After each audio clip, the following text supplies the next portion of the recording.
ವ್ಯಾಸ ವಾಲ್ಮೀಕಿ ಕುಮಾರ ವ್ಯಾಸ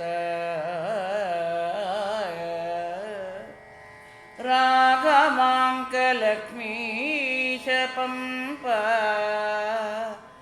ರನ್ನರ ಕುಡಿ ಚಾವಡಿ ಆಸ್ಥಾನಗಳಿಗೆ ಮತ್ತೆಲ್ಲಲ್ಲಿ ವಾಣಿಯ ಕಿವಿಯೋಲೆಗಳು ಕುಣಿದು ಕಲರವ ಮಾಡುತ್ತವೆಯೋ ಅಲ್ಲೆಲ್ಲ ನನ್ನ ಕೈಗಿಡಿದು ಸುತ್ತಾಡಿಸಿಕೊಂಡು ಬಂದ ಅಪ್ಪನಿಗೆ ನನ್ನ ತಾಯಿಯ ಮತ್ತು ಗುರುಸ್ಥಾನೀಯರ ಆಶೀರ್ವಾದದೊಂದಿಗೆ ಅರ್ಪಣೆ.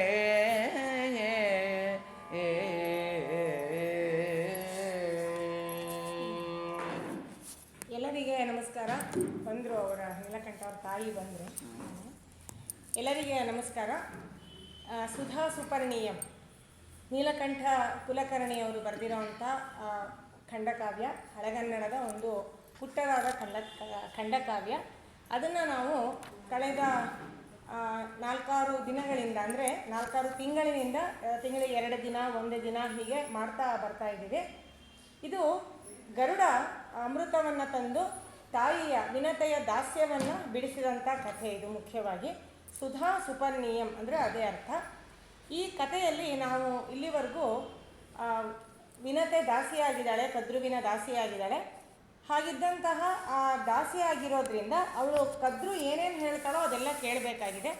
ಇದರಿಂದಾಗಿ ಕದ್ರುವಿನ ಮಕ್ಕಳು ಕಾದ್ರವೇಯರು, ಅಂದರೆ ಹಾವುಗಳು, ಬಗೆ ಬಗೆಯಾದಂಥ ಹಾವುಗಳು, ಅವರೆಲ್ಲರನ್ನೂ ಕರ್ಕೊಂಡು ಒಂದು ದಿನ ಪ್ರವಾಸಕ್ಕೆ ಕರ್ಕೊಂಡು ಹೋಗು, ಎಲ್ಲಿಗಾದರೂ ಅವ್ರಿಗೆಲ್ಲ ಸುತ್ತಾಡಿಸ್ಕೊಂಡು ಬಾ, ಬೇಜಾರಾಗಿದೆ ನನ್ನ ಮಕ್ಕಳಿಗೆ ಅಂತ ಹೇಳಿ ಕದ್ರು ಹೇಳಿದಾಗ ಈ ಗರುಡ ಅವುಗಳೆಲ್ಲವನ್ನು ಬೆನ್ನ ಮೇಲೆ ಹೊತ್ಕೊಂಡು ಏರಿಸ್ಕೊಂಡು ಪ್ರವಾಸ ಹೋಗಿದ್ದಾನೆ. ಅವನು ಹೋಗಿದ್ದ ಪ್ರವಾಸ ಎಲ್ಲಿಗೆ?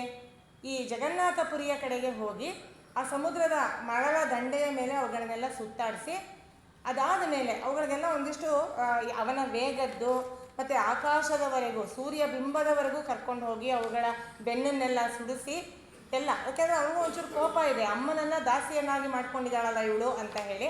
ಹೀಗೆ ಇದೆಲ್ಲ ಮಾಡಿಸಿ ಈಗ ಅವುಗಳನ್ನು ಕರ್ಕೊಂಡು ಬಂದಿದ್ದಾನೆ, ಮತ್ತು ಅವುಗಳ ಸ್ವಸ್ಥಾನಕ್ಕೆ ಕರ್ಕೊಂಡು ಬಂದಿದ್ದಾನೆ. ಜೊತೆಗೆ ಕೇಳ್ಕೊಂಡಿದ್ದಾನೆ, ಯಾತಕ್ಕೋಸ್ಕರ ನಮ್ಮ ಅಮ್ಮ ನಿಮ್ಮಮ್ಮ ಹೇಳಿದಾಗ ಕೇಳ್ಕೊಂಡಿದ್ದಾಳೆ, ಯಾಕೆ ದಾಸಿಯಾಗಿದ್ದಾಳೆ ಅಂತೆಲ್ಲ ಹೇಳಿ ಕೇಳ್ಕೊಂಡಿದ್ದಾನೆ.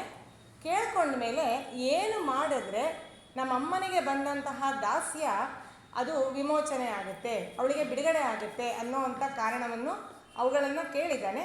ಈಗ ಆ ಹಾವುಗಳು ನಮ್ಮಮ್ಮನ ಕೇಳಿ ಹೇಳ್ತೀವಿ ಏನು ಮಾಡಬೇಕು ಇದಕ್ಕೆ ಅಂತ ಹೇಳಿ ಅಂತ ಆ ಹಾವುಗಳು ಹೇಳಿವೆ.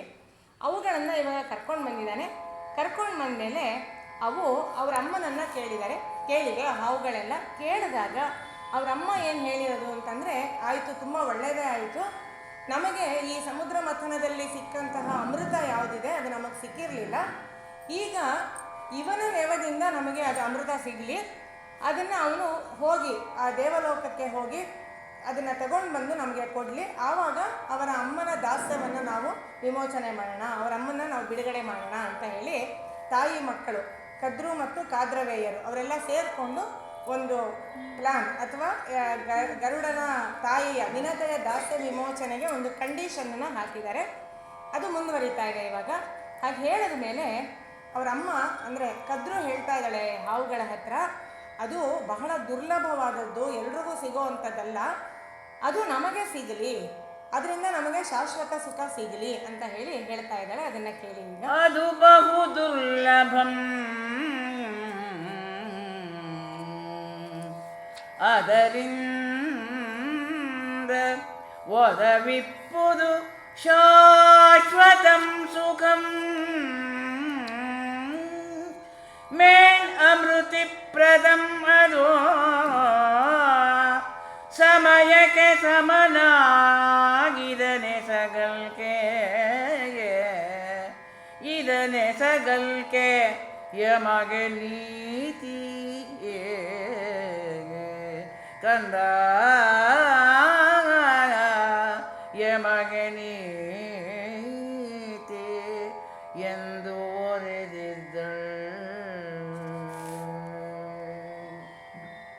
ಕದ್ರು ಆ ಸರ್ಪಗಳಿಗೆ, ತನ್ನ ಮಕ್ಕಳಾದಂಥ ಸರ್ಪಗಳಿಗೆ ಹೇಳ್ತಾ ಇದ್ದಾಳೆ, ಅದು ಬಹು ದುರ್ಲಭಂ, ಅದು ಸಿಗಲ್ಲ.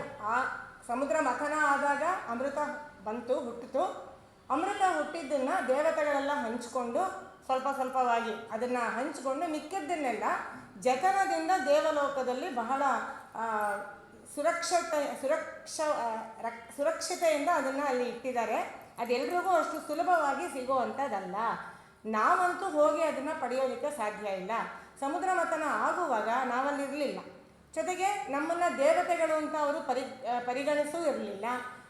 ಈಗ ನಮಗೆ ಶಾಶ್ವತವಾದ ಸುಖ ಪಡ್ಕೊಳ್ಳೋದಕ್ಕೆ ಈಗದು ನಮಗೆ ಒಂದು ಕಾಲ ಬಂದಿದೆ. ಇವನೇ ಕೇಳ್ತಾ ಇದ್ದಾನೆ ಏನು ಮಾಡಬೇಕು ಅಂತ ಹೇಳಿ. ಈಗ ನಾವು ಅದನ್ನು ತಗೊಂಡು ಬಾ ಅಂತ ಹೇಳೋಣ. ಅದು ತಗೊಂಡು ಬಂದಮೇಲೆ ನಮಗೆ ಅಮೃತಿ ಪ್ರಥಮಪ್ಪದು. ಮೃತಿ ಅಂದರೆ ಸಾವು ಮರಣ, ಅಮೃತಿ ಅಂತಂದರೆ ಸಾವಿಲ್ಲದ ಒಂದು ನೆಲೆ ನಮಗೆ ಆಗತ್ತೆ. ಅದರಿಂದ ಅದನ್ನು ಹೇಳೋಣ. ಇದು ನಮಗೆ ಈಗ ಒಳ್ಳೆಯ ನೀತಿ ಆಯಿತು. ಯಾವಾಗಲೂ ಅವಕಾಶ ಬಂದಾಗ ಅದನ್ನು ಉಪಯೋಗಿಸ್ಕೊಳ್ಬೇಕು ಅನ್ನೋದೇ ರಾಜನೀತಿ, ರಣನೀತಿ, ತಂತ್ರ ಅಂತೆಲ್ಲ ಹೇಳ್ತಾರೆ. ಈಗ ಕದ್ರು ಕೂಡ ಅದನ್ನು ಮಾಡ್ತಾ ಇದ್ದಾಳೆ. ತನಗೂ ತನ್ನ ಮಕ್ಕಳಿಗೂ ಅಮೃತತ್ವ ಪ್ರಾಪ್ತಿ ಆಗಬೇಕು ಅಂದರೆ ಅಮೃತ ಸಿಗಬೇಕು. ಅಮೃತ ನಾವು ಪಡೆಯೋಕ್ಕಾಗಲ್ಲ, ಇವನ ಮೂಲಕ ತರಿಸ್ಕೊಳ್ಳೋಣ ಅಂತ ಹೇಳ್ತಾ ಇದ್ದಾಳೆ. ಜೊತೆಗೆ ಇಲ್ಲಿ ಇನ್ನೂ ಒಂದು ಧ್ವನಿ ಇದೆ ಅಂತ ನನಗೆ ಅನಿಸುತ್ತೆ. ತಾಯಿನೇ ಶಾಪ ಕೊಟ್ಟಿದ್ಲು, ಕದ್ರುನೇ ಶಾಪ ಕೊಟ್ಟಿದ್ಲು. ನೀವು ಒಂದೊಮ್ಮೆ ನನ್ನನ್ನು ಗೆಲ್ಲೋ ಹಾಗೆ ಮಾಡದೆ ಹೋದರೆ ಆ ಉಚ್ಚೈಶ್ರವಸ್ಸಿನ ಬಾಲಕ್ಕೆ ನೀವೆಲ್ಲ ಸುತ್ತಕೊಂಡು ಅದನ್ನು ಕಪ್ಪಾಗಿ ಕಾಣಿಸದೆ ನೀವು ನನ್ನನ್ನು ಸೋಲಿಸಿದ್ರೆ ನೀವು ಮುಂದೆ ಆಗುವಂತಹ ಯಜ್ಞದಲ್ಲಿ, ಸರ್ಪಯಜ್ಞದಲ್ಲಿ ನೀವೆಲ್ಲ ಬಿದ್ದು ಸತ್ತು ಹೋಗಿ ಅಂತ ತಾಯಿನೇ ಶಾಪ ಕೊಟ್ಟಿದ್ಲು. ತಾಯಿ ಎಲ್ಲಾದರೂ ಮಕ್ಕಳಿಗೆ ಹೇಗೆ ಶಾಪ ಕೊಡೋ ಅಂತ ಕಥೆನ ನಾವು ಕೇಳಿದ್ದೀವ. ತನ್ನ ಸ್ವಾರ್ಥಕ್ಕೆ ಶಾಪ ಕೊಟ್ಬಿಟ್ಲು ಆವಾಗ. ಆಮೇಲೆ ಏನೇ ಆದ್ರೂ ಆಮೇಲೆ ಅಮ್ಮನ ಹೃದಯ ಮರುಗಿರುತ್ತೆ. ಮತ್ತು ಪಾಪ ಮಕ್ಕಳು ಕೂಡ ತಾಯಿ ಮಾತನ್ನು ನಡೆಸಬೇಕು ಅಂತ ಅವು ಬಾಲಕ್ಕೆ ಸುತ್ತಕೊಂಡು ಕೊನೆಗೆ ವಿನತೆ ಸೋತದ್ದು, ಕದ್ರು ಗೆದ್ದದ್ದು ಅದೆಲ್ಲ ಗೊತ್ತಿದೆ. ಈಗ ಅವಳಿಗೆ ತಾನು ಕೊಟ್ಟ ಶಾಪಕ್ಕೆ ಉಶಾಪ ಯಾವುದು, ಅವಳಿಗೆ ಆ ಶಕ್ತಿ ಇತ್ತೋ ಇಲ್ವೋ ಗೊತ್ತಿಲ್ಲ. ತಾನು ಕೊಟ್ಟ ಶಾಪವನ್ನು ಮರಳಿ ಪಡೆದು ನಿಮಗೆ ಅದು ಮತ್ತೆ ಆ ಥರ ಮುಂದೆ ಮರಣ ಸಂಭವಿಸ್ತೇ ಇರಲಿ ಅಂತ ಹೀಗೆ ಕೊಟ್ಟ ಶಾಪ ಮುಂದೆ ಯಾವತ್ತೋ ಒಂದು ದಿನ ಇದು ವಂಚನೆ, ಮೋಸ ಮಾಡಿರೋದು. ತಾಯಿನೂ ಮೋಸ ಮಾಡಿದ್ದಾರೆ, ಮಕ್ಕಳು ಮೋಸ ಮಾಡಿದ್ದಾರೆ. ಹೀಗೆ ಮೋಸ ಮಾಡಿದಂಥವರಿಗೆ ಪಾತಕ ಬಂದೇ ಬರುತ್ತೆ. ಆ ಪಾತಕಕ್ಕೆ ಏನು ಪ್ರಾಯಶ್ಚಿತ್ತ ಮಾಡಿಕೊಂಡ್ರೋ ಅದರ ಫಲವನ್ನು ಅವರು ಅನುಭವಿಸಲೇಬೇಕು ಅಂತ ಹೇಳಿ ಧರ್ಮಶಾಸ್ತ್ರಗಳು ಹೇಳುತ್ತೆ. ಹಾಗಿರುವಾಗ ಈಗ ಅಮ್ಮನಿಗೆ ಒಂದು ಅವಕಾಶ ಬಂದಿದೆ. ಕದ್ರುಗೆ ತನ್ನ ಮಕ್ಕಳಿಗೆ ಸಂಭವಿಸಬಹುದಾದ ಮರಣವನ್ನು ತಪ್ಪಿಸುವಂಥ ಒಂದು ಮಾರ್ಗ ಈ ಅಮೃತವನ್ನು ತಂದುಕೊಡ್ಲಿ ಅಂತ ಹೇಳಿ ಎರಡು ದೃಷ್ಟಿಯಿಂದ ಅವಳೀಗ ಹಾಗೆ ಹೇಳಿದ್ದಾಳೆ. ಹೇಳಿದ ಮೇಲೆ ಮುಂದಿನ ಮಾತು ಹೇಳ್ತಾ ಇದ್ದಾಳೆ ನೋಡಿ. ಇಂತು ಪುಸ್ತಕ ತಂದಿದ್ದೀರಾ ಕೊಡಿ. ಇವತ್ತು ಮೇಡಮ್ ಪುಸ್ತಕ ಮರೆತು ಬಂದಿದ್ದಾರೆ. ಏನೇನೋ ಗಾಬರಿ ಆಯ್ತು ಇವತ್ತು, ಆಮೇಲೆ ಹೇಳ್ತೀನಿ. ಇಂಥ ಸುಧಾಕರಂಡಕಂ ತಂದೊಪ್ಪಿಸಿದೆಗೆ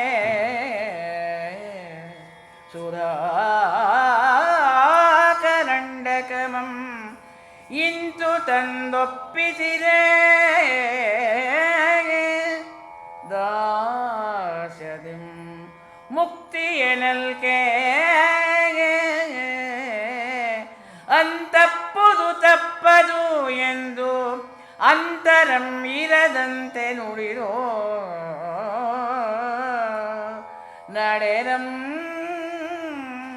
ಗರುಡಂ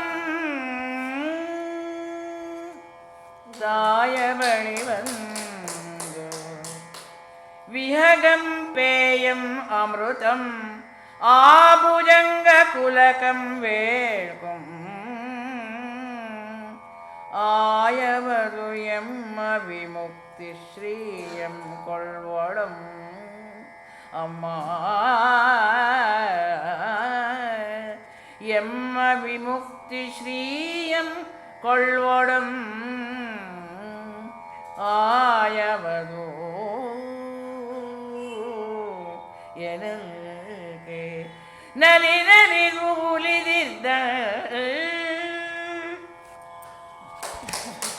ಹಂಸನಾದದಲ್ಲಿ ಬಂದು ಅಮೃತವರ್ಷಿಣಿಯಲ್ಲಿ ಬಂದು ಗರುಡ ಅಮ್ಮನ ಹತ್ರ ಹೇಳ್ತಾ ಇದ್ದಾನೆ. ಕದ್ರು ಹೇಳಿದ್ಲು, ಹೀಗೆ ಸುಧಾಕರಂಡಕವನ್ನು ತಂದು ಒಪ್ಪಿಸಿದ್ರೆ ಮಾತ್ರ ನಿಮಗೆ ದಾಸ್ಯದಿಂದ ಮುಕ್ತಿ ಅಂತ ಹೇಳಿದ್ಮೇಲೆ, ಸರಿ ಇದು ಮಾಡೇ ತೀರಬೇಕು, ತಪ್ಪೋದಿಲ್ಲ, ಇದನ್ನು ಮಾಡಿದ್ರೇ ನಮಗೆ ಈ ದಾಸ್ಯ ವಿಮೋಚನೆ ಅಂತ ಯೋಚನೆ ಮಾಡಿ ತೀರ್ಮಾನ ಆದಮೇಲೆ ಗರುಡ ಹಾಗೆಯೇ ಬಂದು ಅವ್ರ ಅಮ್ಮನ ಹತ್ರ ಬಂದಿದ್ದಾನೆ.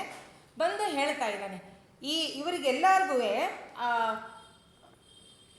ಹಾವುಗಳಿಗೆಲ್ಲರಿಗೂ ಕೂಡ ಅಮೃತ ಬೇಕಂತೆ, ಅಮೃತ ಪಾನ, ಪೇಯಂ ಅಮೃತಮ ಭುಜಂಗ ಕುಲಕಂ ಬೇಕು.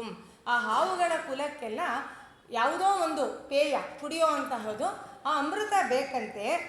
ಇದು ನಮ್ಮ ವಿಮುಕ್ತಿಗೆ ವಿಮುಕ್ತಿ ಶ್ರೀಯಂ ಕೊಳ್ಳೊಡೆ. ವಿಮುಕ್ತಿ ಅನ್ನುವಂತಹ ಸಂಪತ್ತನ್ನು, ಶ್ರೀ ಅಂದರೆ ಸಂಪತ್ತು, ಅದನ್ನು ನಾವು ಪಡ್ಕೊಳ್ಬೇಕು ಅಂತಂದರೆ ಇದು ಆಯ ಯಾವುದು, ಅದಕ್ಕೆ ಬದಲಾಗಿ ನಾವು ಕೊಡಬೇಕಾದಂಥ ಬೆಲೆ ಏನು, ಅದು ಅಮೃತ. ಈ ಅಮೃತ ಕರಂಡವನ್ನು ಅವರಿಗೆ ನಾವು ತಂದುಕೊಡ್ಬೇಕಂತೆ ಅಂತ ಹೇಳಿದಾಗ ಅವಳು ನಲಿದು ಉಲಿದಿರ್ದಳ್. ಅವಳಿಗೆ ಕೇಳ್ತಿದ್ದ ಹಾಗೇನೆ ಯಾವುದೋ ಒಂದು ಮಾರ್ಗ ಇದೆ ದಾಸ್ಯದಿಂದ ನಾನು ವಿಮುಕ್ತಿ ಪಡೆಯೋದಿಕ್ಕೆ ಅಂತ ಗೊತ್ತಾಗ್ತಿದ್ದಾಗೆ ಅವಳು ತುಂಬ ಸಂತೋಷ ಆಗುತ್ತೆ. ಸಂತೋಷ ಆದಾಗ ಅವಳು ಮಾತಾಡ್ತಾ ಇದ್ದಾಳೆ, ಏನಿದು ಮಗನೇ, ಏನಿದು ಮಗನೇ, ಇದೇ ನಮ್ ವಾಣಿಯ ನಾಲಿಸಿದೆನ ಮಗನೇ, ಏನಿದು ವಿಮುಕ್ತಿಯ ಮಾತೆ, ವಿಮುಕ್ತಿಯ ಮಾತೆ ಏಂ ಜಾಣಿದೋ, ಜಾಣಿದು ಗೈದಿಪ್ಪೆಯಲ ಮಗನೇ, ಮಾನಿತನಪ್ಪೆ ಜಗದೊಳ್ ಭವತ್ಕಾರ್ಯದಿನ್ ಎಲ ಮಗನೇ, ಮಾನಿತನಪ್ಪೆ ಭವತ್ಕಾರ್ಯದಿನೈ ಜಗದ ಮಗನೇ, ಏನಿದು ಇದೇನ ನಾಂ ಆಲಿಸಿಪ್ಪೆ. ಆಸುಧೆ ಆಸುಧೆ ವಸುಧೆಯೊಳ ಐದೆ ಯಮಗೆ ಈ ಸೊಗವೀವುದು ಎನೆ, ವಸುಧೆಯೊಳೈದೆ ಆಸುಧೆ ಯಮಗೆ ಸೊಗವೀವುದೆನೆ, ಕನಸು ಗಂಡವಳಲ್ಲ ಲೇಸಿದು ಲೇಸಿದು ನಿನಗೆ, ಲೇಸಿದು ನಿನಗಂತು ಮಹಾ ಆಯಾಸದ ಕಜ್ಜಮನೆ, ನಿರಾಯಾಸದೆ ಗೈ ಮಗನೇ.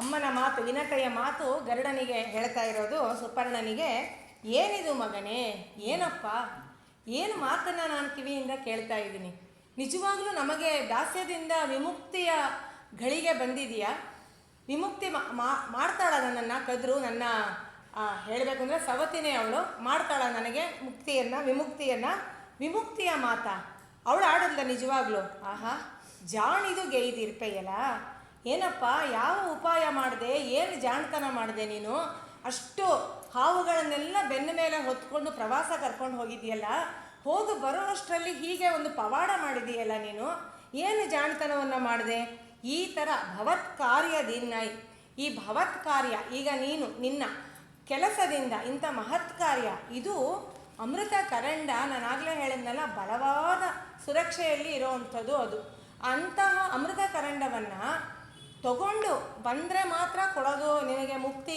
ಅಂದಾಗ ನಾನು ಮಾಡಬಹುದು, ಮಾಡ್ತೀನಿ ಅನ್ನೋ ಭರವಸೆಯಿಂದ ನಿಶ್ಚಯದಿಂದ ನೀನು ಬಂದಿದೆಯಲ್ಲ, ಇಂತಹ ಒಂದು ಮಹತ್ತರವಾದ ಕೆಲಸದಿಂದ ನೀನು ಇಡೀ ಜಗತ್ತಿನಲ್ಲೇ ಮಾನಿತನಾಗ್ತೀಯ, ಬಹುಮಾನಿತನಾಗ್ತೀಯ, ಬಹಳ ಗೌರವವನ್ನು ನೀನು ಪಡ್ಕೊಳ್ತೀಯ ಅಂತ. ಒಂದು ಅಂಥ ಕಷ್ಟಕರವಾದ ಕೆಲಸವನ್ನು ಮಾಡೋದು. ಎರಡನೇದು, ಅಮ್ಮನಿಗಾಗಿ ಇವನಿಗೇನು ದಾಸ್ಯ ಇಲ್ಲ, ಇವನು ಬೇಕು ಅಂದರೆ ಎಲ್ಲ ಬೇಕಾದರೂ ಹಾರೋಗ್ಬೋದು, ಅವನನ್ನು ಯಾರೂ ತಡೆಯೋರಿಲ್ಲ ಈ ಸುಪರ್ಣನನ್ನು.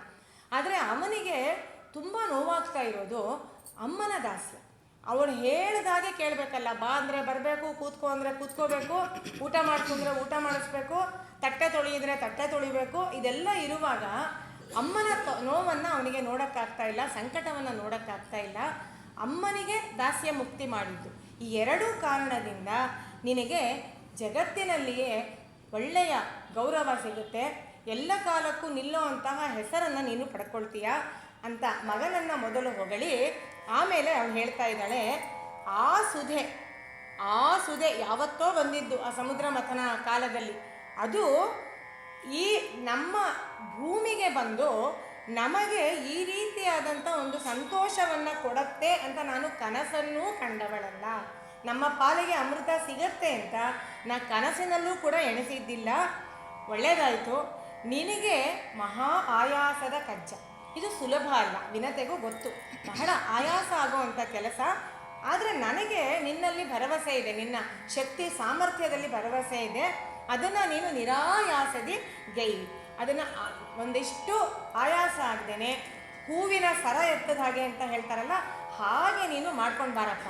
ಅಮ್ಮನ ಆಶೀರ್ವಾದ ನಿನಗೆ ಯಾವಾಗಲೂ ಇರುತ್ತೆ, ಅಂಥ ಕೆಲಸ ನಿನ್ನ ಕೈಲೇ ಆಗತ್ತೆ ಅಂತ ಹೇಳಿ ಮಗನನ್ನು ಹರಸಿ ತನ್ನ ಅಭೀಷ್ಟವನ್ನು, ತನ್ನ ಮನಸ್ಸಿನ ಇಂಗಿತವನ್ನು ಕೂಡ ಹೇಳಿ, ಅವಳಿಗೂ ಬೇಕು ಅಮೃತ ಸಿಕ್ಕಿ ದಾಸ್ಯ ವಿಮೋಚನೆ ಆಗಲಿ ಅನ್ನೋ ಮನಸ್ಸು ಅವಳು ತುಂಬ ಇದೆ. ಎರಡನ್ನೂ ಏಕಕಾಲದಲ್ಲಿ, ಮಗನಿಗೂ ಒಳ್ಳೆಯದಾಗಲಿ, ಅದರಿಂದ ಯಾವ ಕೆಡಕು ಉಂಟಾಗದೇ ಇರಲಿ, ತನಗೂ ಕೂಡ ಈ ದಾಸ್ಯದಿಂದ ವಿಮೋಚನೆ ಸಿಗಲಿ, ಎರಡನ್ನೂ ಸೇರಿಸಿ ಅವಳು ಮಗನಿಗೆ ಹೇಳಿದಾಳೆ. ಈಗ ಮುಂದೆ ನೋಡಿ ಮಾತಾಡ್ತಾ ಇದ್ದಾಳೆ, ಮಗನೇ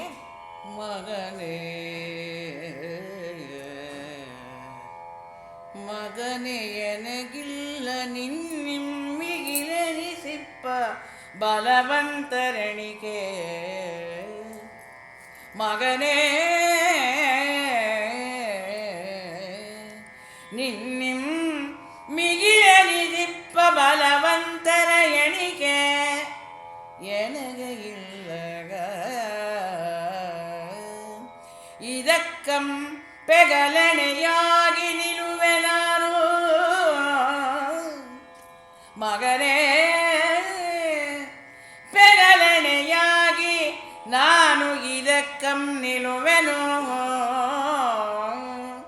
ಒಗುಮಿಗುವ ಮಹಾದ್ಭುತಕ್ಕೆ ತಕ್ಕವನೈನಿ ಕಂದ ಎಂದು ತಕ್ಷದ ಹರ್ಷವನುಂದಿ ಸುಪರ್ಣಂಗೆ ವಿನತೆ ಉತ್ಕರ್ಷದ ಹರ್ಷವನುಂದಿ ವರ್ಷಿದೆ, ಗೆಲುವಂ ಪೊಂದೆ ಶುಭಾಶಂಸನಮಂ ವಂದಿಸೆ,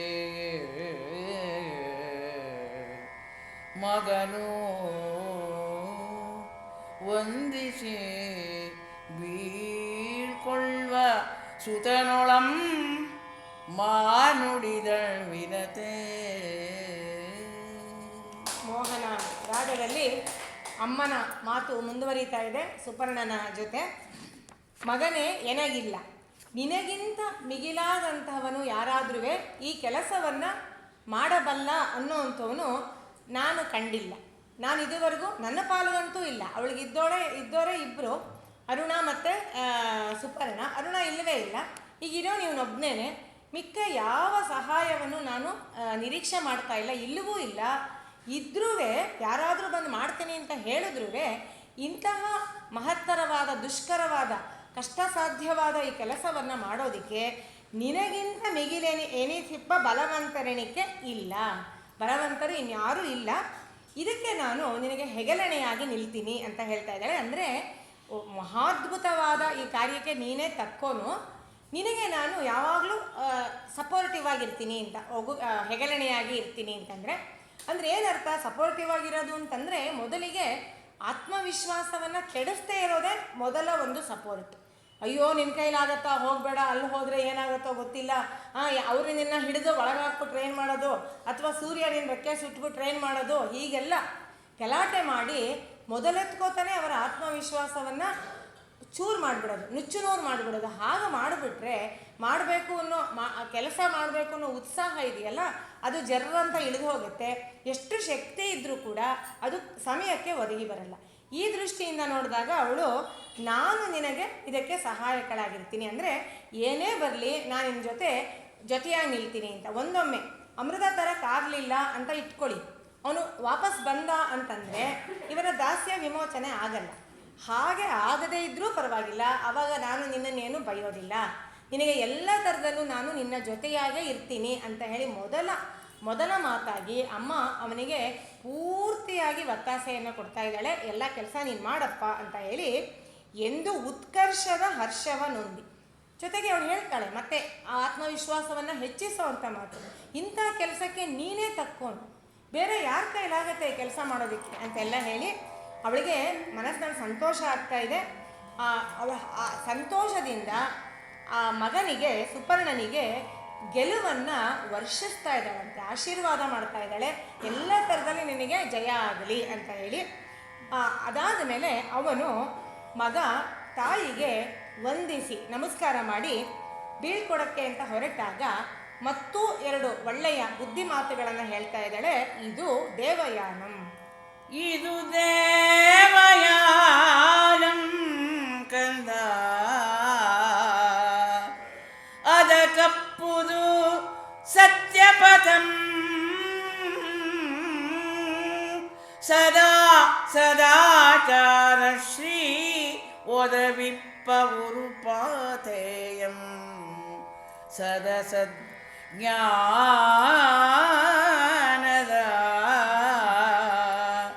ಸಹಾಯಂ ಅಕ್ಕುಂ ಸತತಂ ಮಗನೇ, ಅದಕ್ಕೆ ಸತ್ಯಪಥಂ ಸದಾ ಸದಾಚಾರ ಶ್ರೀಯ ಒದವಿಪ್ಪವುರುಪಾಥೇಯಂ, ಅದು ಮಾರ್ಗಂ ಬಹುಲಂ ವಿಧಂ, ಉದಾಸನಾಗದಿರು ಕಂದ, ಅಸಡ್ಡೆದೋರದಿರು ಮಗನೇ, ಎನಿತುಂಪದೊಳಿಸದಿರ್ ಗುರಿಯಂ ಮುಟ್ಟಿದ ಮಾತ್ರಕ್ಕೆ ಪದವಿ ಒದವಿತು ಎಂದು ಉರ್ಬಿನೊಳಂ, ಅಸಡ್ಡೆದೋರದಿರು ಪದುಳಿಸದಿರು ಕಂದ.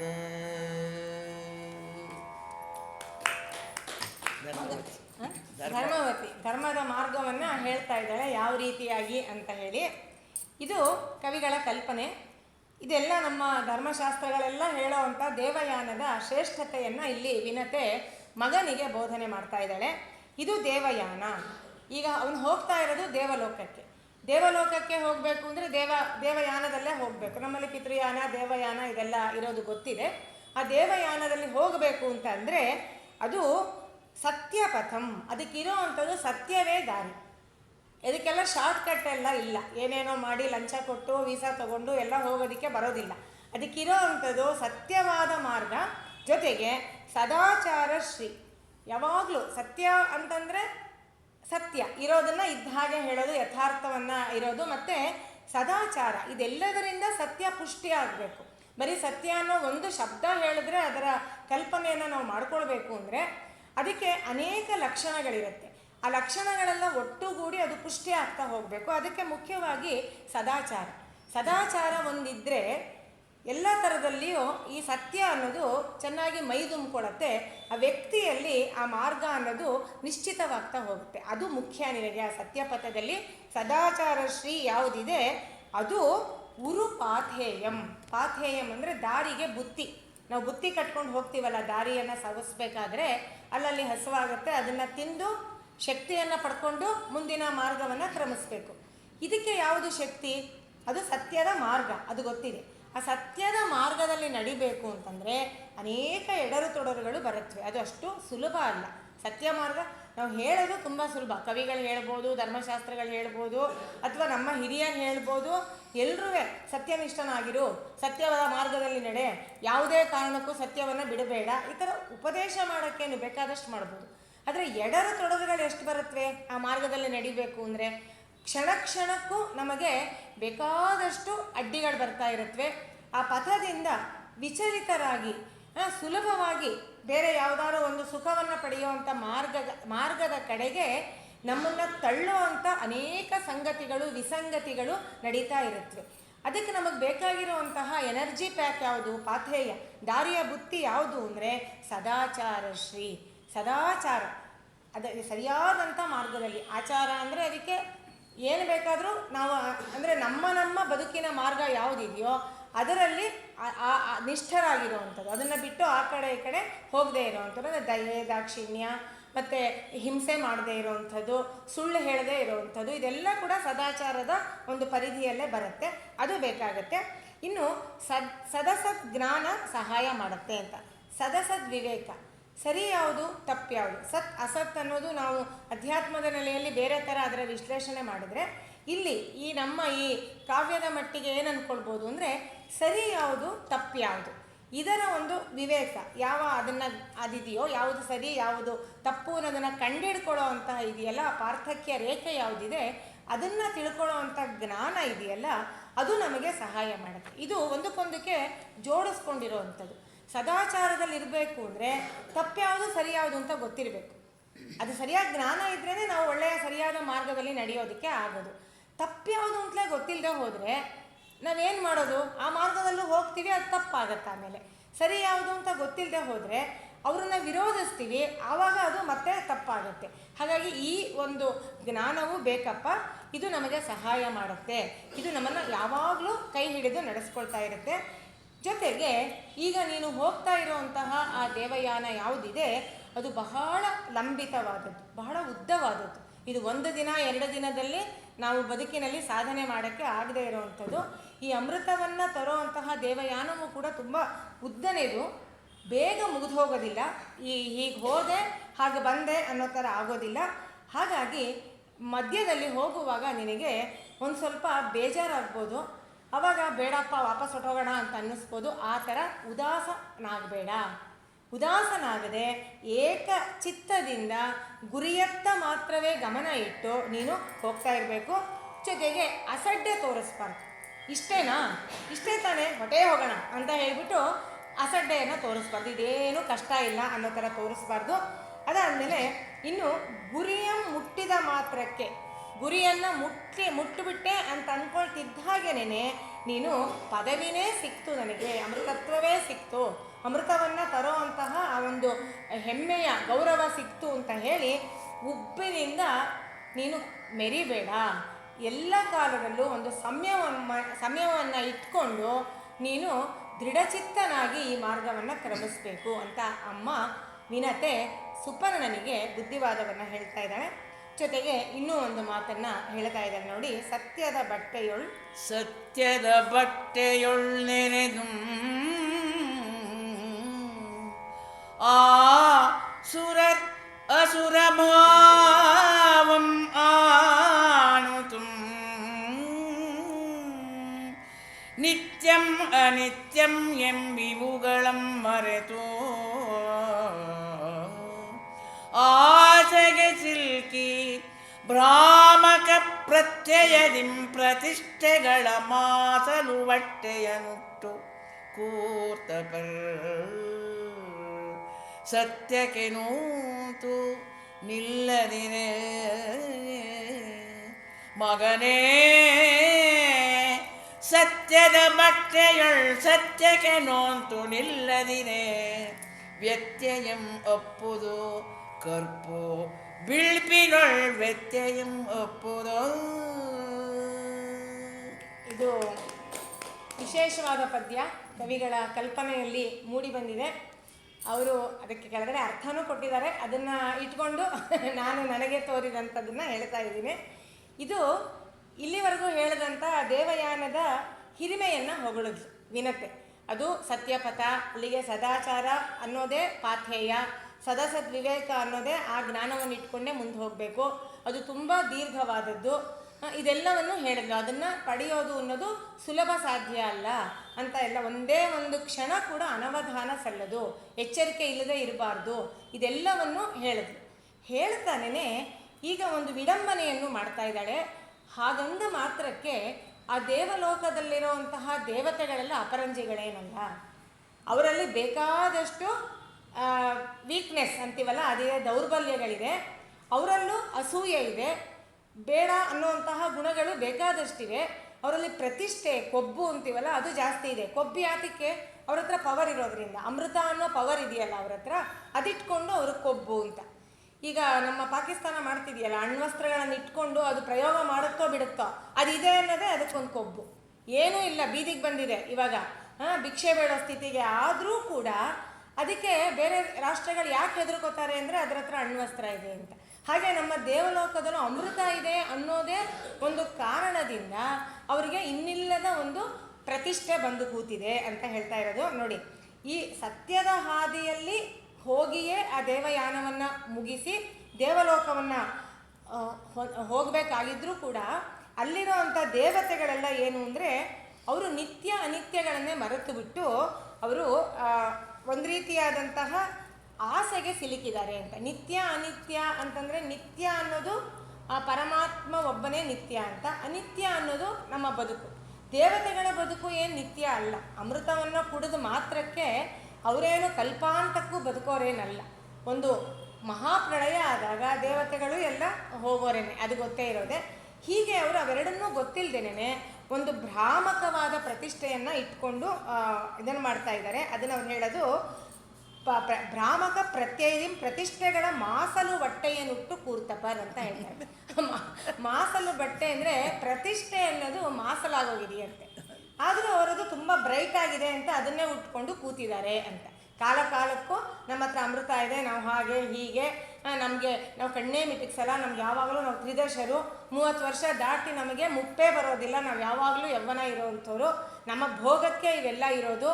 ಈ ರೀತಿಯಾದಂಥ ಅನೇಕ ಪ್ರತಿಷ್ಠೆಗಳು ಅದನ್ನು ಇಟ್ಕೊಂಡು ಅವರು ಕೂತ್ಕೊಂಡಿದ್ದಾರೆ. ಅದೆಲ್ಲ ಮಾಸು ಹೋಗಿದೆ ಕಾಲ ಕಾಲಕ್ಕೆ.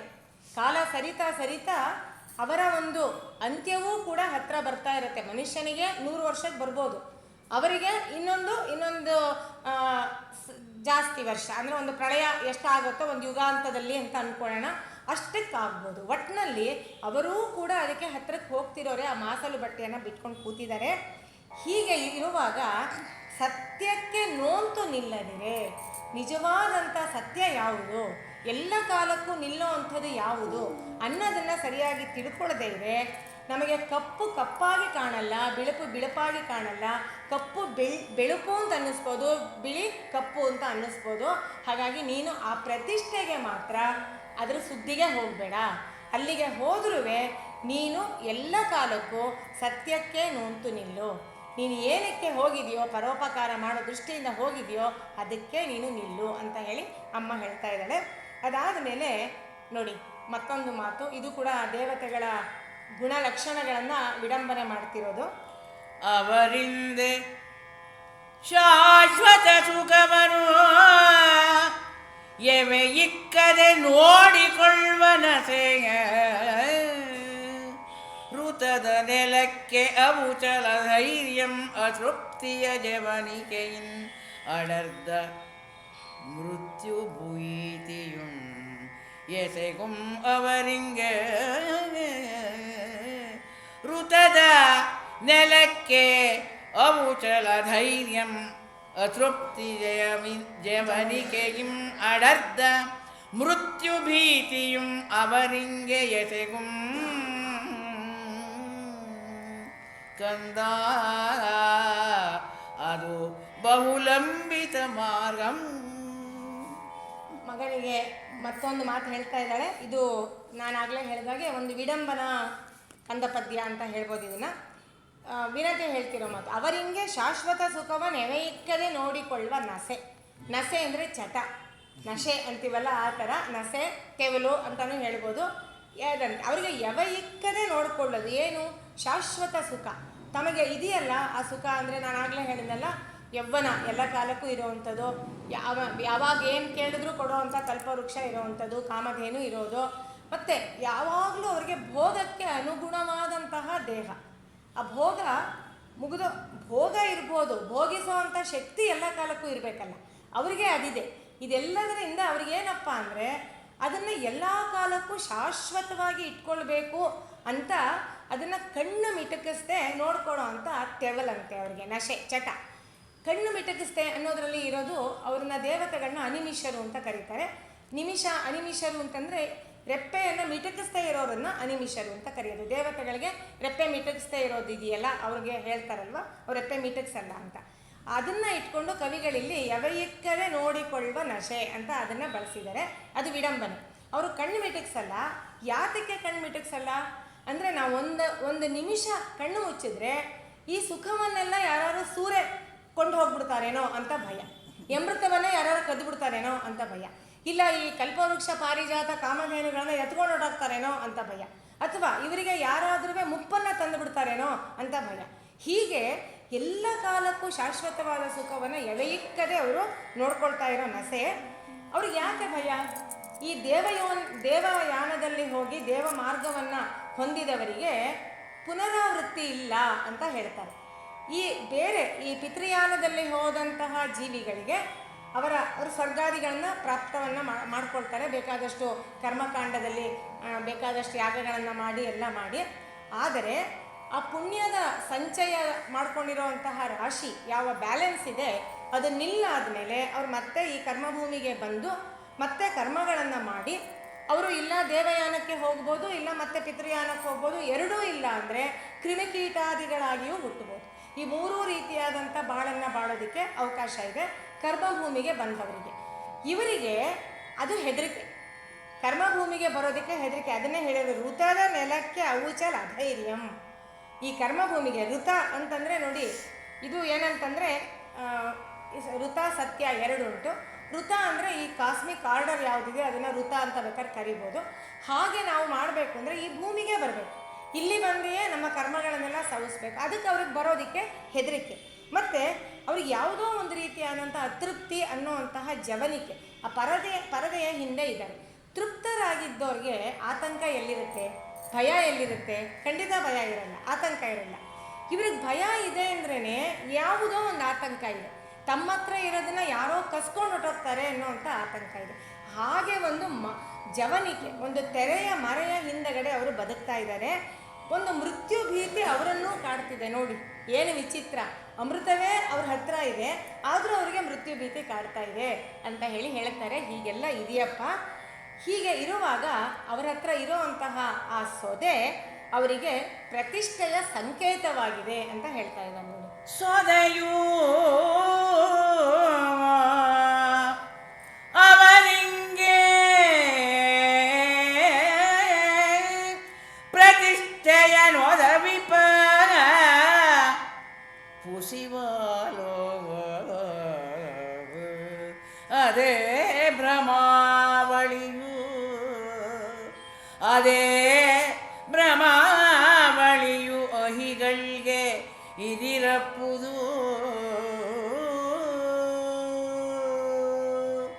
ಇಂದು ಅದೇ ಮದ್ದಾದುದು ಮೇಣ್ಯ ಮಗಂ ವಿಮುಕ್ತಿ ಒಂದು ಒಡೆ,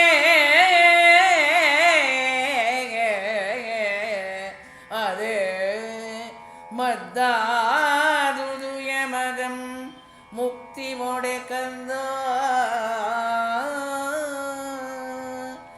ಎಂದಳು.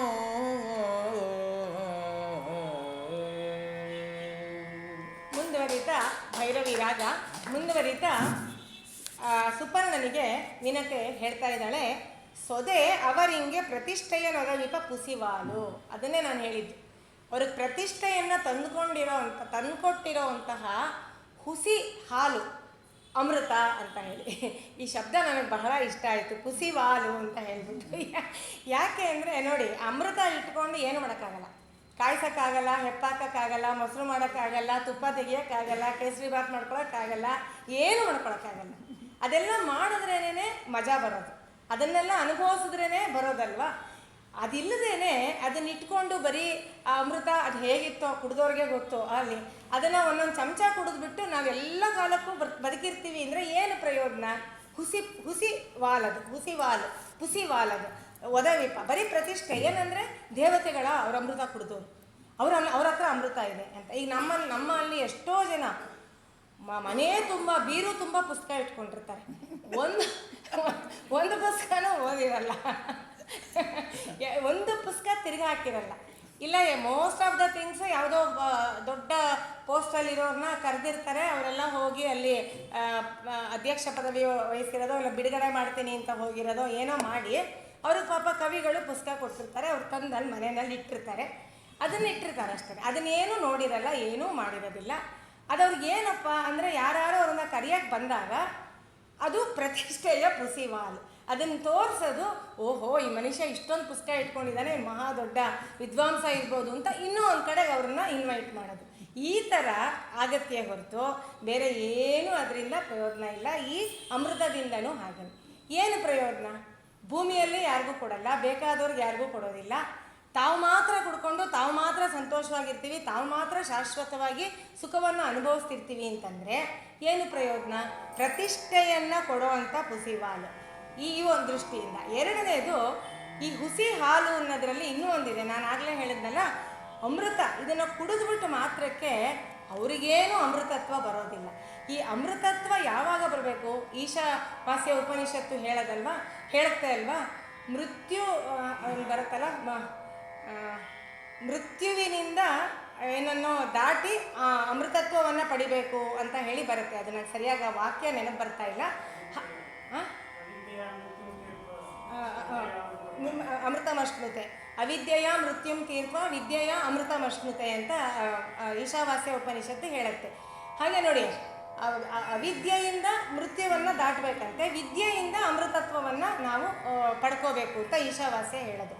ಅವಿದ್ಯೆ ಅಂದರೆ ಏನು? ಈ ಮೋಹ ಮಾಯ ಇದ್ರ ಜೊತೆ ಅಂಟ್ಕೊಳ್ಳೋದು, ಈ ಕರ್ಮಗಳು, ಕರ್ಮ ಫಲಗಳು, ಇದೆಲ್ಲ ಸೇರಿರೋವಂತಹ ಕಾನ್ಸೆಪ್ಟ್ ಏನಿದೆ ನಾವಿಲ್ಲಿರೋದು, ಅದು ಅವಿದ್ಯೆ.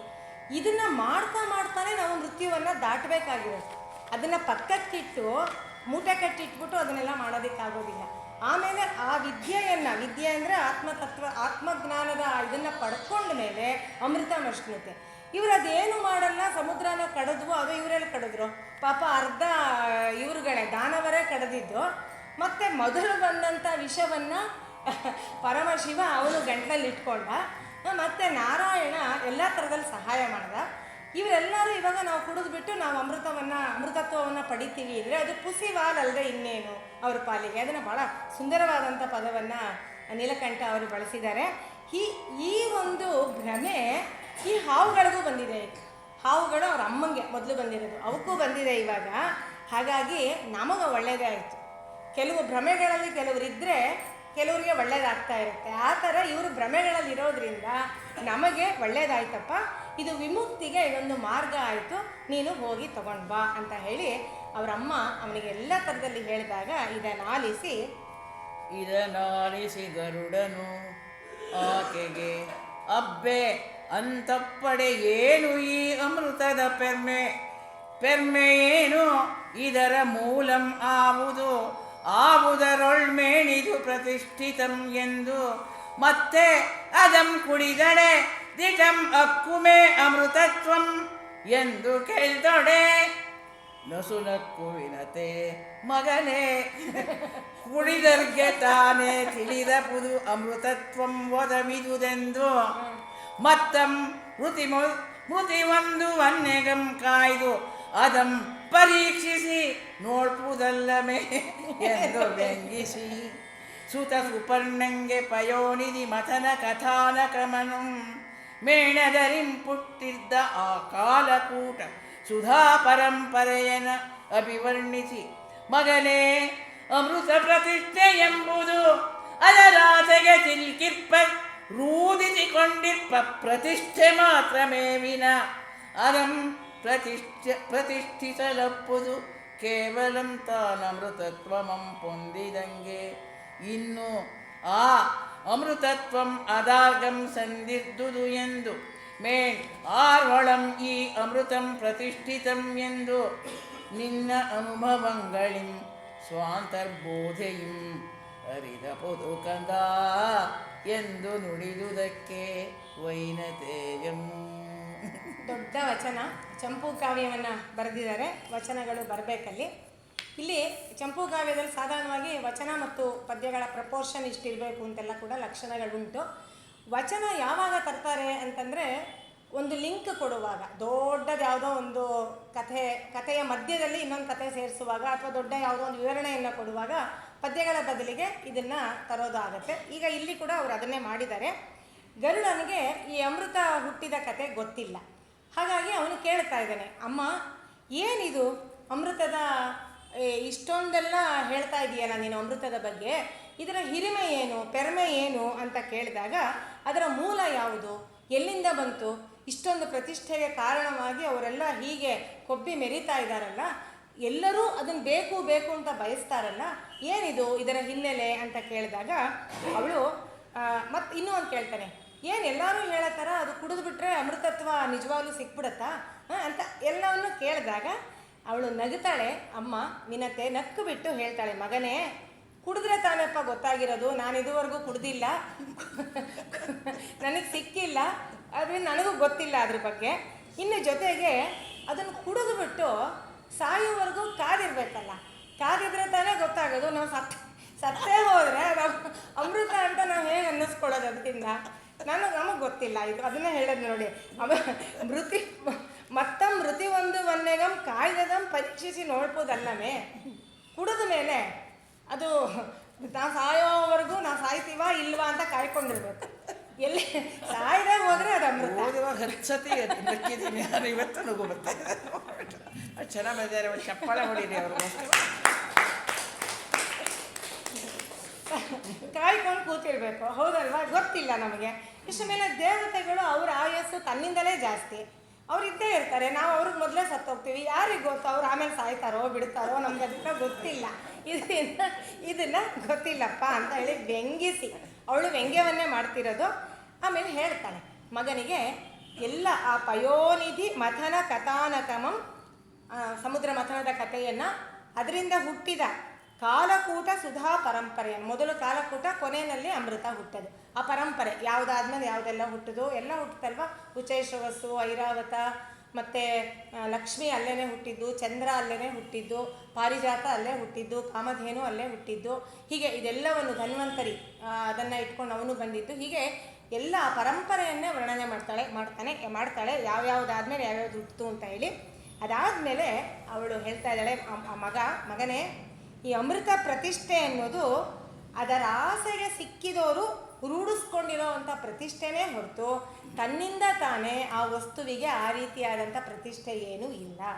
ಇದು ಸುಮ್ಮನೆ ಏನೋ ಒಂದು ಕಲ್ಪಿತವಾದಂಥ ಒಂದು ಸ್ಥಾನ ಮಾನಗಳು ಬಂದ್ಬಿಟ್ಟಿರುತ್ತೆ. ಎಷ್ಟೋ ವ್ಯಕ್ತಿಗಳಿಗೂ ನಮ್ಮಲ್ಲಿ ಹಾಗೆ ಆಗುತ್ತೆ. ಅವರಿಗೆ ನಿಜವಾಗಿಯೂ ಅಂಥ ಯೋಗ್ಯತೆ ಇರುತ್ತೋ ಇಲ್ವೋ ಗೊತ್ತಿಲ್ಲ, ಆದರೆ ಅವರಿಗೆ ಹೇಗೋ ಕಾರಣದಿಂದ, ಮಾತಿನಿಂದ, ಇನ್ನೊಬ್ಬರು ಹೇಗೋ ಎತ್ತಿ ಹಿಡಿಯೋದ್ರಿಂದ ಅವ್ರಿಗೆ ಇನ್ನಿಲ್ಲದಿರೋ ಅಂತಹ ಯೋಗ್ಯತೆ, ಸ್ಥಾನ, ಮಾನ, ಗೌರವ, ಪದವಿ ಮತ್ತು ಪ್ರಶಸ್ತಿಗಳು ಎಲ್ಲ ಬಂದ್ಬಿಟ್ರೆ. ನಿಜ ಹೇಳಬೇಕು ಅಂದರೆ ಅಷ್ಟು ಯೋಗ್ಯತೆಯ ಇಲ್ವಾ ಅದು ಗೊತ್ತಿಲ್ಲ. ಹಾಗೆ ಅಮೃತಕ್ಕೂ ಆ ರೀತಿ ಆಗಿದೆಯಪ್ಪ. ಅದನ್ನು ಅನುಭವದಿಂದ ಅಮೃತತ್ವ ಅನ್ನೋದನ್ನು ತಿಳ್ಕೊಳ್ಬೇಕೇ ಹೊರತು ಅಮೃತ ಕುಡಿದು ಅಮೃತತ್ವ ಬರುತ್ತೆ ಅನ್ನೋಂತಹ ಅವರ ಹುಸಿ ಪ್ರತಿಷ್ಠೆಗೆ ನೀನು ಕೂಡ ಬಲಿ ಬೀಳಬೇಡ ಅಂತ ಹೇಳಿ ಅವಳು ಹೇಳಿದಾಗ ಅದಕ್ಕೆ ವೈನತೆಯ ಹೇಳ್ತಾ ಇದ್ದಾನೆ, ಸರಿ ಸರಿ ಸರಿ ಸರಿ ಅಮ್ಮ, ಜ್ಞಾನಂ ಎನಗಾದುದು ಅಮರ್ದುವಿನ ಅಬ್ಬರಂ ನೆಗಲ್ದ ಉರುಕದನಂ ಎನಗೆ ಜ್ಞಾನಂ ಆದುದು ಸರಿ ಸರಿ ಮಾತೆಗೆ ದಿವೇಶರ ಬಲೋಬಲಮಂ ಜ್ಞಾನಂ ಎನಗಾದುದು ಮಿಗೆಯನ್ನ ನೋಳ್ಪಡೆಯಂತರಿದ ಪೇ ಸಾಲ್ಗುಂ ಎಂದು ಆಹಾ ಸದಾಚರಣಗಳ ಬುತ್ತಿಗಂಟು ಸಾಲ್ಗುಂ ಎಂದು. ಅಮ್ಮ ನೀನೊರೆವುದು ಭೀಮಕಾಯದ ಬುಭುಕ್ಷೆಗೆ ತಕ್ಕುದನು ಅಮ್ಮ ಸರಿ ಸರಿ ಎಂದು ನಕ್ಕನೈ.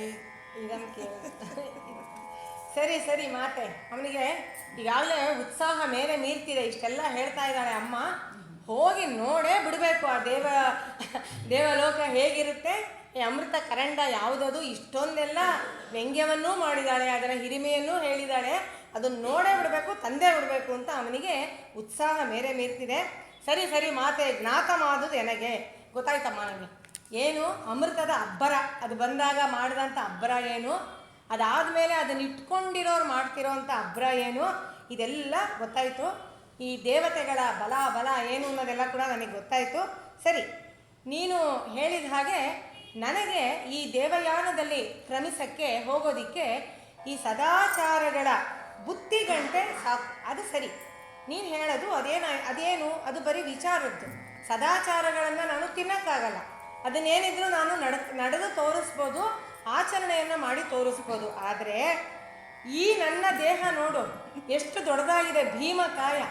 ಇಂಥ ಭೀಮಕಾಯದ ನನಗೆ ನೀನು ಹೇಳುವಂತಹ ಆ ಸದಾಚಾರದ ಬುತ್ತಿಯನ್ನು ತಿಂದ್ಕೊಂಡು ಅಲ್ಲಿವರೆಗೂ ನಾನು ದೇವಲೋಕಕ್ಕೆ ಹೋಗೋಕ್ಕಾಗತ್ತೆಯೇ?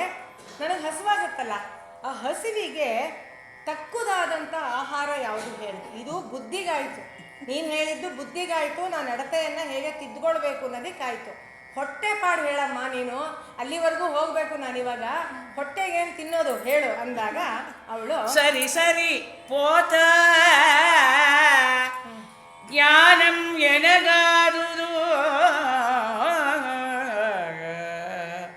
ನಿನ್ ಅಳಲು ಎನಗೆ ಜ್ಞಾತಂ ಆದುದು ಅಂತು ಮಾರ್ಗದೊಳ್ ಗಿರಿ ವನದೊಳ್ ನಿಷಾದ ಜನರಪ್ಪರು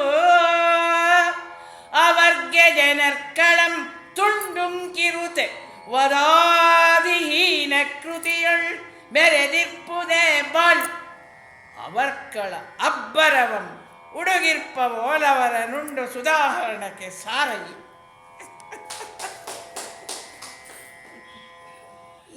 ಇದನ್ನು ಕೇಳಿ ಅವಳು ಜೋರಾಗಿ ನಗ್ತಾಳಂತೆ, ಮಗನ ಮಾತನ್ನು ಕೇಳಿ. ಇಷ್ಟೊತ್ತು ನಾನು ಬರೀ ಸುಮ್ಮನೆ ಉಪದೇಶ ಮಾಡ್ತಾ ಇದ್ದೆ, ಉಪದೇಶದಿಂದ ಹೊಟ್ಟೆ ತುಂಬುತ್ತಾ? ಯಾರಿಗೂ ಹೊಟ್ಟೆ ತುಂಬೋದಿಲ್ಲ. ಹಾಗಾಗಿ ಆ ಮಗನಿಗೂ ಹೊಟ್ಟೆ ತುಂಬಲ್ಲ ಅನ್ನೋ ವಿಷಯ ಗೊತ್ತಾಯಿತು. ಅವನು ಕೇಳೇ ಬಿಟ್ಟ, ನನ್ನ ಹೊಟ್ಟೆ ಪಾಡು ಹೇಳು ನೀನು ಅಂತ. ಆಗ ಅವಳು ಹೇಳ್ತಾ ಇದ್ದಾಳೆ, ಸರಿ ಸರಿ ಪೋತ ಜ್ಞಾತ ಮಾದು ಎರೆಗೆ ನಿನ್ನ ಅಳಲು. ನಿಂದೇನಪ್ಪ ತೊಂದರೆ, ನಿನ್ನ ಪ್ರಾಬ್ಲಮ್ ಏನು ಅಂತ ನನಗೆ ಚೆನ್ನಾಗಿ ಗೊತ್ತಾಯಿತು. ಸರಿ, ಈಗ ನೀನು ಹೋಗ್ತೀಯಲ್ಲ, ಆ ಹೋಗೋ ಮಾರ್ಗದಲ್ಲಿ, ದೇವಯಾನಕ್ಕೆ ಹೋಗೋ ಮಾರ್ಗದಲ್ಲಿ ಭೂಮಿಯನ್ನು ದಾಟಿ ಹೋಗಬೇಕು. ಹಾಗೆ ಹೋಗುವಾಗ ಗಿರಿ ವನ ದುರ್ಗ ಇವೆಲ್ಲ ಸಿಗುತ್ತೆ. ಅಂದರೆ ಬೆಟ್ಟ ಗುಡ್ಡ ಕಾಡು ಇವೆಲ್ಲ ಸಿಗುತ್ತೆ. ಆ ಕಾಡಿನ ಮಧ್ಯದಲ್ಲಿ, ಬೆಟ್ಟಗಳ ಮಧ್ಯದಲ್ಲಿ ನಿಷಾದರಿರ್ತಾರೆ. ಅವ್ರು ಏನಂದರೆ ಒಂಥರ ಕಾಡುಗಳ್ರು ಅವರೆಲ್ಲರೂ. ಸ್ವಲ್ಪ ಹಿಂಸೆಯನ್ನೇ ಪ್ರವೃತ್ತಿಯನ್ನಾಗಿ ಇಟ್ಕೊಂಡಿರೋರು. ಅವ್ರದ್ದು ವೃತ್ತಿ ಧರ್ಮವೂ ಅದೇ ಆಗಿರುತ್ತೆ. ಅವ್ರೇನು ಮಾಡ್ತಾರೆ, ಮಧ್ಯದಲ್ಲಿ ದರೋಡೆ ಮಾಡೋದು. ಅಂಗುಲಿಮಾಲನ ಕತೆ ಗೊತ್ತಲ್ಲ, ಹೋಗೋರ್ನೆಲ್ಲ ದರೋಡೆ ಮಾಡ್ತಾ ಇದ್ದ, ಇದನ್ನು ತಿಂತಾ ಇದ್ದ ಅಂತ. ಆ ಥರ ಅವರೆಲ್ಲ ದಾರಿ ಹೋಕರನ್ನ, ಆ ಕಾಡಿನ ಮಧ್ಯದಲ್ಲಿ ಹೋಗೋರ್ನೆಲ್ಲನೂ ಅವ್ರನ್ನ ದೋಚಿ ಕೆಲವ್ರನ್ನ ಕೊಂದು ಎಲ್ಲ ಮಾಡೋ ಅಂಥವ್ರಪ್ಪ. ಅದು ಅವರ ಬದುಕೇ ಆಗಿದೆ. ಅಂಥವ್ರನ್ನ ಅಬ್ಬರ ಅಡಗಿಸೋದಕ್ಕೆ ಒಂದು ಸ್ವಲ್ಪ ಜನನ ಕೊಂದು ನೀನು ತಿಂದು ಹೋಗು. ಅಷ್ಟು ಮಟ್ಟಿಗೆ ಅವರ ಉಪಟಳ ಅಲ್ಲಿಂದ ಹೋಗೋ ಜನಗಳಿಗೆ, ಸಾಮಾನ್ಯರಿಗೆ ಕಡಿಮೆ ಆಗುತ್ತೆ.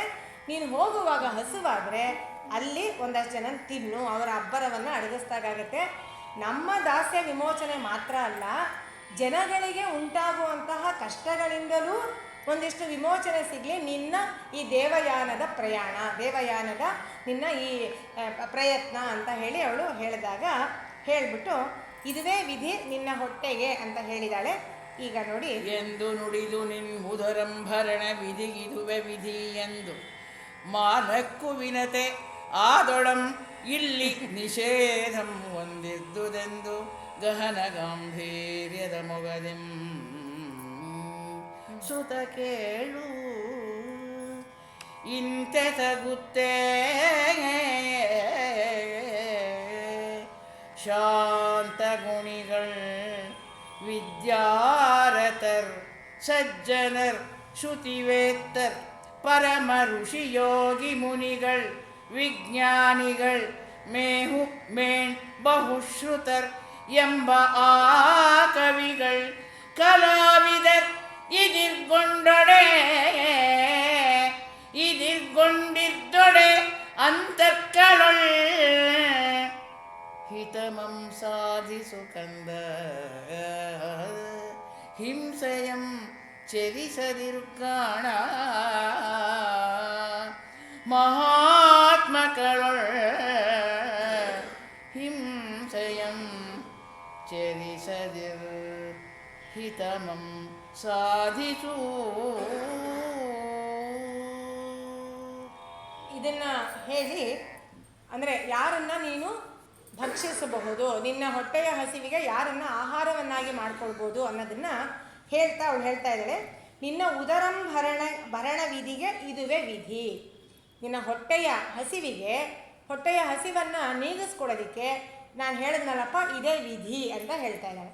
ವಿಧಿಯನ್ನು ಹೇಳಿಬಿಟ್ಟು ಈಗ ಇನ್ನೊಂದು ನಿಷೇಧವನ್ನು ಹೇಳ್ತಾ ಇದ್ದಾಳೆ. ಈಗ ಅವರು ವಾಚನ ಮಾಡಿದಂಥ ಪದ್ಯ ಅದೇನೇನೆ.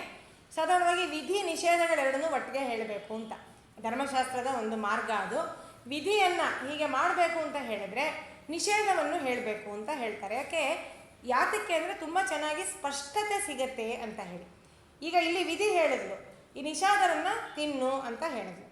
ನಿಷಾದರ ಮಧ್ಯದಲ್ಲಿ ಈಗ ಹೇಳ್ತಾ ಇದ್ದಾರಲ್ಲ, ಈ ಥರ ಯಾರೋ ಒಬ್ಬರಿದ್ದರೆ ಅವ್ರನ್ನ ತಿನ್ನಬೇಡ ಅಂತ ಹೇಳದೇ ಇದ್ದರೆ ಏನಾಗುತ್ತೆ, ಅವಾಗ ಅವರನ್ನೇ ಇವ್ನು ತಿನ್ಬಿಡ್ಬೋದು. ನಮ್ಮಮ್ಮ ಅವ್ರನ್ನ ತಿನ್ನಬೇಡ ಅಂತ ಹೇಳಿಲ್ವಲ್ಲ, ಇವ್ರು ಯಾರೋ ಸಿಕ್ಕಿದ್ದಾರೆ ತಿನ್ನೋಣ ಅಂತ ಹೇಳ್ಬಿಟ್ಟು. ಹಾಗಾಗಿ ವಿಧಿಯನ್ನು ಹೇಳುವಾಗ ನಿಷೇಧವನ್ನು ಹೇಳಬೇಕಾಗುತ್ತೆ. ಅಂದರೆ ಇದರಲ್ಲಿ ಒಂದು ಬರುತ್ತೆ, ಕಾಕೇಭ್ಯೋ ದಧಿರಕ್ಷತಾಂ ಅಂತ ಒಂದು ಪಾಣಿನಿಯ ಸೂತ್ರದಲ್ಲಿ ಕಾಗೆಗಳಿಂದ ಮೊಸರನ್ನು ಕಾಪಾಡಬೇಕು ಅಂತ. ಅಂದರೆ ಮೊಸರಿಟ್ಟಿರೋ ಕಡೆ ಕಾಗೆ ಬಂದು ಕೆಡವಬಾರ್ದು ಅಂತ ಹೇಳಿ. ಕಾಗೆಗಳಿಂದ ಮೊಸರನ್ನು ಕಾಪಾಡಬೇಕು ಅಂತಂದರೆ ಬೆಕ್ಕಿನಿಂದ ಕಾಪಾಡಬಾರ್ದು ಅಂತ ಅರ್ಥ ಅಲ್ವಾ, ಬೆಕ್ಕಿನಿಂದಲೂ ಕಾಪಾಡಬೇಕು ಅದನ್ನು. ಹಾಗೆ ವಿಧಿಯನ್ನು ಹೇಳುವಾಗ ನಿಷೇಧವನ್ನು ಹೇಳಬೇಕಾಗತ್ತೆ. ಇದರಿಂದ ಮಾತ್ರ ಅಲ್ಲ ಅದರಿಂದನೂ ಮಾಡಬೇಡ, ಇದನ್ನು ಮಾತ್ರ ಅಲ್ಲ ಅದನ್ನೂ ಮಾಡಬೇಡ, ಈ ಥರ ಹೇಳಬೇಕಾಗತ್ತೆ. ಅದನ್ನು ಇಲ್ಲಿ ತುಂಬ ಚೆನ್ನಾಗಿ ಆ ಒಂದು ಧರ್ಮಶಾಸ್ತ್ರದ ಒಂದು ಸೂಕ್ಷ್ಮವನ್ನು ಕೂಡ ಇಲ್ಲಿ ಈ ಶಬ್ದದ ಪ್ರಯೋಗದಲ್ಲಿ ತಂದಿದ್ದಾರೆ ನೋಡಿ. ನಿಷೇಧಂ ಒಂದಿರ್ದುದು ಎಂದು ಗಹನ ಗಾಂಭೀರ್ಯದ ಮೊಗದಿ. ಗಹನ ಗಾಂಭೀರ್ಯ, ತುಂಬ ಗಂಭೀರವಾಗಿ ಒಂದು ಯಾವುದೋ ಧರ್ಮಸೂತ್ರವನ್ನೇ ವ್ಯಾಖ್ಯಾನ ಮಾಡ್ತಿದ್ದಾಳೇನೋ ಅನ್ನೋ ಥರದಲ್ಲಿ ವೀಣತೆ ಹೇಳ್ತಾ ಇದ್ದಾಳಂತೆ ಮಗನಿಗೆ. ನೋಡಿ ನೋಡಪ್ಪ, ನೀನು ಹೀಗೆ ನಿಷಾದರನ್ನು ತಿಂತ ಅಲ್ಲಿ ಅಕಸ್ಮಾತು ಶಾಂತ ಗುಣಿಗಳು ಯಾರ ಇದ್ದರೆ, ತುಂಬ ಶಾಂತ ಸ್ವಭಾವದವರಿದ್ದರೆ, ವಿದ್ಯೆಯನ್ನು ಚೆನ್ನಾಗಿ ಕರಗತ ಮಾಡಿಕೊಂಡಂಥವ್ರು ಅಥವಾ ವಿದ್ಯೆಯಲ್ಲಿ ವಿದ್ಯೆಯಲ್ಲಿ ಆಸಕ್ತರಾಗಿ ನಿರತರಾಗಿ ವೇದಾಧ್ಯಯನ ಮುಂತಾದನ್ನು ಮಾಡ್ತಾ ಇರೋರಿದ್ದರೆ ಸಜ್ಜನರು, ಶ್ರುತಿವೇತ್ತರು. ಶ್ರುತಿ ಅಂದರೆ ಇಲ್ಲಿ ವಿದ್ಯೆ ಅಂದರೆ ಬೇರೆ ಚತುರ್ದಶ ವಿದ್ಯಾಸ್ಥಾನಗಳಿದೆಯಲ್ಲ ನಮ್ಮಲ್ಲಿ, ಅದೆಲ್ಲವೂ ವಿದ್ಯೆನೇ.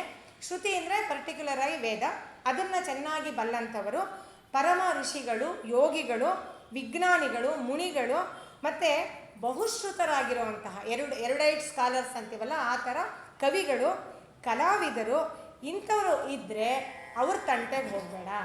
ಅವ್ರನ್ನೆಲ್ಲ ತಿಂದು ನುಂಗಿ ಗೋಳಿಟ್ಟು ಅದೆಲ್ಲ ಮಾಡಬೇಡ.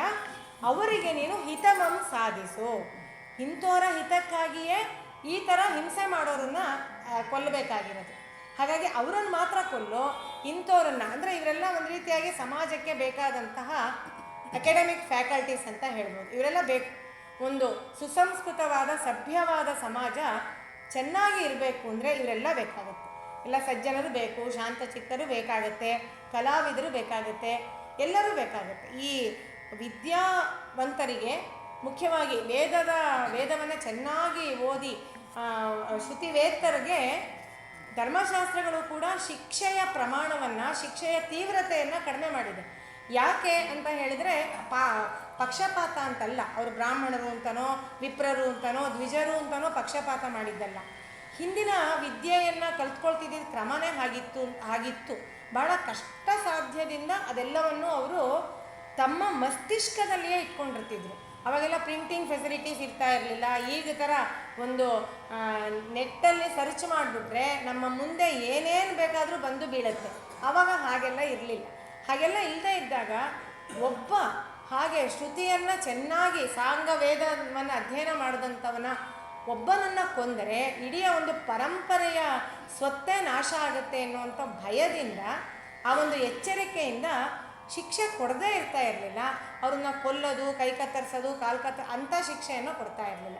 ಇದರಿಂದ ನೋಡಿ ಇವರು ಕೂಡ ಅದರ ಧ್ವನಿಯನ್ನೇ ಹೇಳ್ತಾ ಇದ್ದಾರೆ.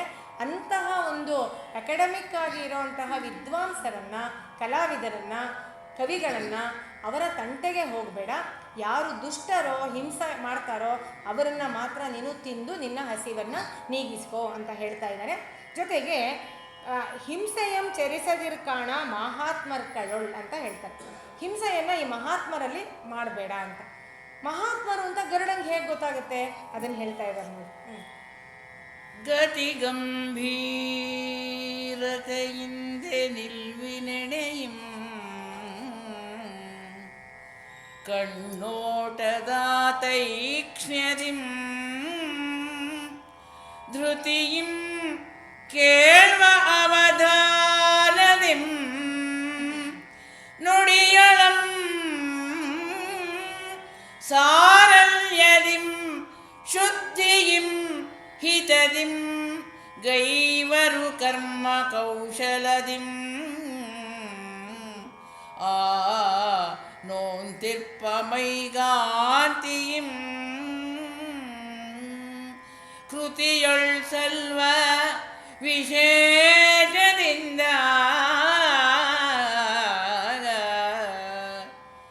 ಅರಿವುದೈ ಕಾಣ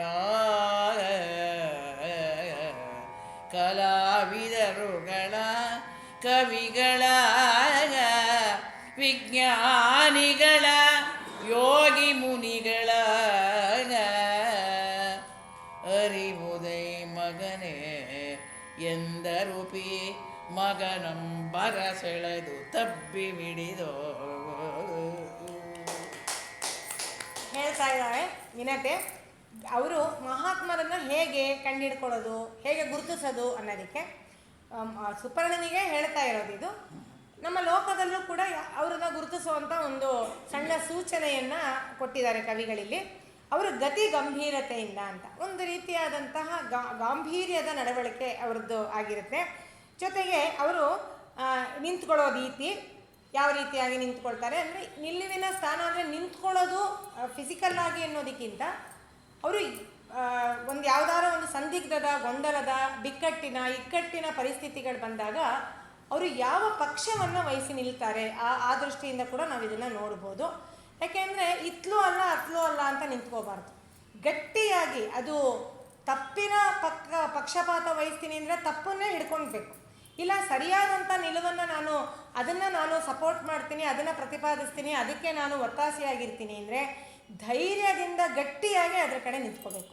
ಹೀಗೆ ನಿಲುವಿನ ಸ್ಥಾನದಿಂದ ಅವರು ಯಾವುದರ ಕಡೆಗೆ ನಿಲ್ತಾರೆ, ಅವರ ಒಲವು ಯಾವ ಕಡೆಗಿರುತ್ತೆ, ಯಾವುದನ್ನು ಅವರು ಗಟ್ಟಿಯಾಗಿ ಹಿಡ್ಕೊಳ್ತಾರೆ, ಈ ಒಂದು ಸೂಚನೆಯಿಂದ ಕೂಡ ಅವರನ್ನು ಗುರುತಿಸ್ಕೋಬೋದು.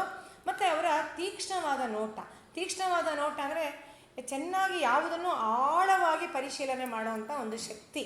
ಕೆಲವರ ಕಣ್ಣಿನಲ್ಲಿ ಆ ಕಾಂತಿ ಇರುತ್ತೆ, ಆ ವಿದ್ವತ್ತೆಯ ಒಂದು ಕಾಂತಿ ನೋಡಿದ್ರೆ ನಮ್ಮನ್ನೇ ಭೇದಿಸಿ, ನಮ್ಮ ಅಂತರಂಗವನ್ನೇ ಭೇದಿಸಿ ಅವರು ಅದನ್ನೆಲ್ಲ ಹೊರಕ್ಕೆ ಹಾಕ್ತಾರೇನೋ ಅನ್ನೋವಷ್ಟು ಮಟ್ಟಿಗೆ ಮೊನಚಾದಂತಹ ಒಂದು ನೋಟ ಇರುತ್ತೆ. ಆ ರೀತಿಯಾಗಿ ಒಟ್ಟಿನಲ್ಲಿ ಏನಂದರೆ ಎಲ್ಲವನ್ನು ತೀವ್ರವಾಗಿ ಆಳಕ್ಕೆ ಹೋಗಿ ಪರಿಶೀಲನೆ ಮಾಡುವಂಥ ಒಂದು ಶಕ್ತಿ. ಮತ್ತು ಅವರ ಅವಧಾನ, ಎಚ್ಚರಿಕೆಯಾಗಿರೋದು, ಕಾನ್ಸಂಟ್ರೇಟ್ ಮಾಡೋ ಶಕ್ತಿ, ಇದರಿಂದೆಲ್ಲ ನೋಡ್ಬೋದು. ಇಷ್ಟೆಲ್ಲ ಇದ್ದರೂ ಕೂಡ ಅವರ ಸ್ವಭಾವ ಹೇಗಿರುತ್ತೆ ಅಂದರೆ ರುಜು ಸ್ವಭಾವ, ಸರಳರಾಗಿರ್ತಾರೆ. ಪಾಂಡಿತ್ಯ ಇದ್ದರೆ ಅದನ್ನು ಪ್ರದರ್ಶನ ಮಾಡೋದಕ್ಕೆ ಇಟ್ಕೊಳ್ಳಲ್ಲ ಅವರ ನಡೆನುಡಿ ಹೇಗಿರುತ್ತೆ ಅಂದರೆ ಎಲ್ಲರ ಜೊತೆ ಸರಳವಾಗಿ ಅವರು ನಡ್ಕೊಳ್ತಾ ಇರ್ತಾರೆ. ಅದರಿಂದ ಇನ್ನೊಂದು ಮಾತಿನ ಸರಳತೆ ಅಂತಂದರೆ ತಾವು ಎಷ್ಟೇ ಗಂಭೀರವಾದ ವಿಷಯಗಳನ್ನು ತಿಳ್ಕೊಂಡಿದ್ರೂ ಅದನ್ನು ಪ್ರೆಸೆಂಟ್ ಮಾಡುವಾಗ ಇನ್ನೊಬ್ಬರಿಗೆ ಸುಲಭವಾಗಿ ಅರ್ಥ ಆಗಬೇಕು, ಹಾಗೆ ಪ್ರೆಸೆಂಟ್ ಮಾಡಬೇಕು. ಇಲ್ಲ ಅಂದರೆ ಹಜಾರಿ ಪ್ರಸಾದ್ ದ್ವಿವೇದಿ ಹೇಳ್ತಾರೆ, ಪಂಡಿತಾಯಿ ಬಿ ಭೋಜ್ ಹೋತಿ ಹೈ ಅಂತ. ತುಂಬ ಪಂಡಿತಾಯಿ ಅಂದರೆ ಈ ಪಾಂಡಿತ್ಯ ಒಮ್ಮೊಮ್ಮೆ ಹೊರೆ ಆಗಿಬಿಡತ್ತೆ ಕೇಳೋರಿಗೆ. ಊದಕ್ಕೆ ಕೊಟೇಶನ್ ಹೇಳ್ತಾ ಇರೋದು, ನಾನು ಅಲ್ಲಿ ಓದಿದ್ದೀನಿ ಇಲ್ಲಿ ಓದಿದ್ದೀನಿ ಅಂತ ಹೇಳಿ ಪೇಜ್ ಗಟ್ಟಲೆ ಕೊಟೇಶನ್ ಹೇಳೋದು, ಇಲ್ಲಿಂದ ಅಲ್ಲಿಂದ ಮನೆ ಅಡ್ರೆಸ್ ಹೇಳೋದು, ರೋಡ್ ಅಡ್ರೆಸ್ ಹೇಳೋದು, ಇದೆಲ್ಲ ನೆನಪಿದೆ ಅಂತ ಹೇಳ್ಬಿಟ್ಟು. ಇದು ಏನು? ಇದರಿಂದ ಯಾರಿಗೆ ಅದರಿಂದ ಸಂತೋಷ ಆಗುತ್ತೆ? ಅವರ ಪಾಂಡಿತ್ಯ ಇದೆ. ಆದರೆ ಪಾಂಡಿತ್ಯ ಯಾವ ಥರ ಪ್ರೆಸೆಂಟ್ ಮಾಡಬೇಕು, ಮನಸ್ಸಿಗೆ ಸಂತೋಷ ಕೊಡೋ ಥರ ಪ್ರೆಸೆಂಟ್ ಮಾಡಬೇಕು, ಪ್ರಸನ್ನತೆಯನ್ನು ಉಂಟು ಮಾಡಬೇಕು. ಕೇಳಿದಾಗ ಸರಳವಾಗಿ ಅದು ಅವರ ಮನಸ್ಸನ್ನು ಹೋಗಬೇಕು. ಇಲ್ಲದೆ ಇದು ಇವರಲ್ಲಿದೆ ಒಂದು ಚಪ್ಪಾಳೆ ಅವರಲ್ಲೇ ಗೊಂದಲವನ್ನು ಹುಟ್ಟಿಸ್ಬಾರ್ದು. ದೊಂಬರಾಟದ ಥರ, ದೊಂಬರು ಹಗ್ಗದ ಮೇಲೆ ನಡೀತಾರಲ್ವಾ, ಅದು ನಡೆದಾಗ ನಮಗೆ ಸಂತೋಷಕ್ಕಿಂತ ಆಶ್ಚರ್ಯ ಆಗುತ್ತೆ. ಬಾಯಿ ಬಿಟ್ಕೊಂಡು ನೋಡ್ತಾ ಇರ್ತೀವಿ, ನಮಗೇನು ಅದನ್ನು ಮಾಡೋಕ್ಕಾಗಲ್ಲ, ನಮ್ಮ ಅಪ್ರಾಣೆ ಅದನ್ನು ನಮಗೆ ಮಾಡೋದಕ್ಕಾಗೋದಿಲ್ಲ. ಆದರೆ ನೋಡಿ ಬಾಯಿ ಬಿಟ್ಕೊಂಡು ಒಂದು ಭಯನೂ ಆಗ್ತಾ ಇರುತ್ತೆ, ಬಿದ್ದರೇನಪ್ಪಾಗತ್ತೆ, ತಲೆ ಹೊಡ್ಕೊಂಡ್ರೇನಪ್ಪಾಗತ್ತೆ ಅಂತ. ಇದೆಲ್ಲ ಆತಂಕ ಆಗಬಾರ್ದು, ಉದ್ವೇಗ ಆಗಬಾರ್ದು, ಗೊಂದಲ ಜಾಸ್ತಿ ಮಾಡಬಾರ್ದು. ಪ್ರಸಾದ ಮನೋಹರವಾಗಿ ತಾವು ಎಷ್ಟೇ ಗಂಭೀರವಾಗಿ ಅಧ್ಯಯನ ಮಾಡಿದರೂ ಅಧ್ಯಯನದ ಭಾರ ಕೇಳುಗರಿಗೆ ಗೊತ್ತಾಗಬಾರ್ದು. ಆ ರೀತಿಯಾಗಿ ಮಾತಾಡೋದು ಮಾತಿನ ಸರಳತೆ ಅಂತ ನಾವು ಅಂದ್ಕೊಳ್ಬೋದು. ಶುದ್ಧವಾಗಿರೋದು, ಅವರ ಅಂತರಂಗ ಬಹಿರಂಗ ಎಲ್ಲ ಶುದ್ಧತೆ ಇರೋದು ಇದು. ಮತ್ತು ಅವರ ಕರ್ಮ ಉರು ಗೈವ ಉರು ಕರ್ಮ ಕೌಶಲದಿನ್, ಅವ್ರು ಮಾಡೋ ಅಂತಹ ಕೆಲಸಗಳು ಬಹಳ ಶ್ರೇಷ್ಠವಾಗಿರುತ್ತೆ, ಕೌಶಲದಿಂದ ಕೂಡಿರುತ್ತೆ. ರಾಮೋ ಅಕ್ಲಿಷ್ಟ ಕರ್ಮಣಃ ಅಂತ ವಾಲ್ಮೀಕಿಗಳು ಹೇಳ್ತಾರೆ. ರಾಮನ ಅದಕ್ಕೆ ನಮ್ಮಲ್ಲಿ ಕೃಷ್ಣ ಲೀಲೆ ರಾಮಲೀಲೆ ಅಂತೆಲ್ಲ ಕರೆಯೋದು ಅದಕ್ಕೇನೆ. ಲೀಲೆ ಅಂತಂದರೆ ಯಾವುದೂ ಭಾರ ಅಲ್ಲ, ಆಟದ ಥರ, ಆಟ ಆಡ್ತಾ ಆಡ್ತಾ ಕೆಲಸ ಮಾಡ್ತಾರೆ ಅಂತಾರಲ್ಲ ಹಾಗೆ ಅವರು ಮಾಡ್ತಾ ಇದ್ರಂತೆ. ಈ ಮಹಾತ್ಮರು ಕೂಡ ಅದೇ ಥರ, ಅವರ ಕರ್ಮ ಕೌಶಲ ಲೀಲೆಯ ರೀತಿಯಲ್ಲಿ ಮಾಡ್ತಾರವರು. ಇನ್ನೊಬ್ರಿಗೆ ಗೊತ್ತೇ ಆಗಲ್ಲ ಇವನು ಇಷ್ಟು ಕಷ್ಟಪಟ್ಟನ ಈ ಕೆಲಸ ಮಾಡೋಕ್ಕೆ ಅಂತ ಅನಿಸೋದೇ ಇಲ್ಲ. ಪರಿಣಾಮದಲ್ಲಿ ನಮಗೆ ಅದರ ಸೊಬಗು ಗೊತ್ತಾಗ್ತಾ ಇರುತ್ತೆ ಹಾಗೆ ಮಾಡೋದು. ಇದೆಲ್ಲದರಿಂದ ಅವರ ತಪಸ್ಸಿನ ಕಾಂತಿ, ಮುಖದಲ್ಲೇ ಒಂದು ವರ್ಚಸ್ಸಿರುತ್ತೆ, ತೇಜಸ್ವಿಗಳಾಗಿರ್ತಾರೆ. ಇವರು DVG ಹೇಳ್ತಾರಲ್ಲ, ವಕ್ರಮೆಲ್ಲರಿಗುಂಟು ವರ್ಚಸ್ ಓರ್ವರ್ಗೆ ಅಂತ ಹೇಳಿ. ಮುಖ ಎಲ್ರಿಗೂ ಇರುತ್ತೆ, ಅದರ ಕಳೆ ಮಾತ್ರ ಒಬ್ಬರಿಗೆ ಮಾತ್ರ ಇರೋದು, ಎಲ್ರಿಗೂ ಇರೋದಿಲ್ಲ. ಆ ಥರ ಈ ಮಹಾತ್ಮರಿಗೆ ಇರುತ್ತೆ. ಇಂಥ ಮಹಾತ್ಮರನ್ನು ಗುರುತಿಸಿ ಅವರಲ್ಲಿ ನೀನು ಹಿಂಸೆಯನ್ನು ಚರಿಸದಿರು, ಹಿತವನ್ನು ಆಚರಿಸು ಅಂತ ಅಮ್ಮ ಹೇಳಿದ್ದಾಳೆ. ಇಷ್ಟೆಲ್ಲ ಹೇಳಿಬಿಟ್ಟು ಮಗನನ್ನು ಬೀಳ್ಕೊಡ್ಬೇಕಲ್ಲ, ಪ್ರೀತಿಯಿಂದ ಬರಸೆಳೆದು ತಬ್ಬಿ ಹಿಡಿದು ಮುಂದೆ ಮಾತಾಡ್ತಿದ್ದಾಳೆ. ನೆನಪು ಎನಗಿಪ್ಪುದು ಕಂದ,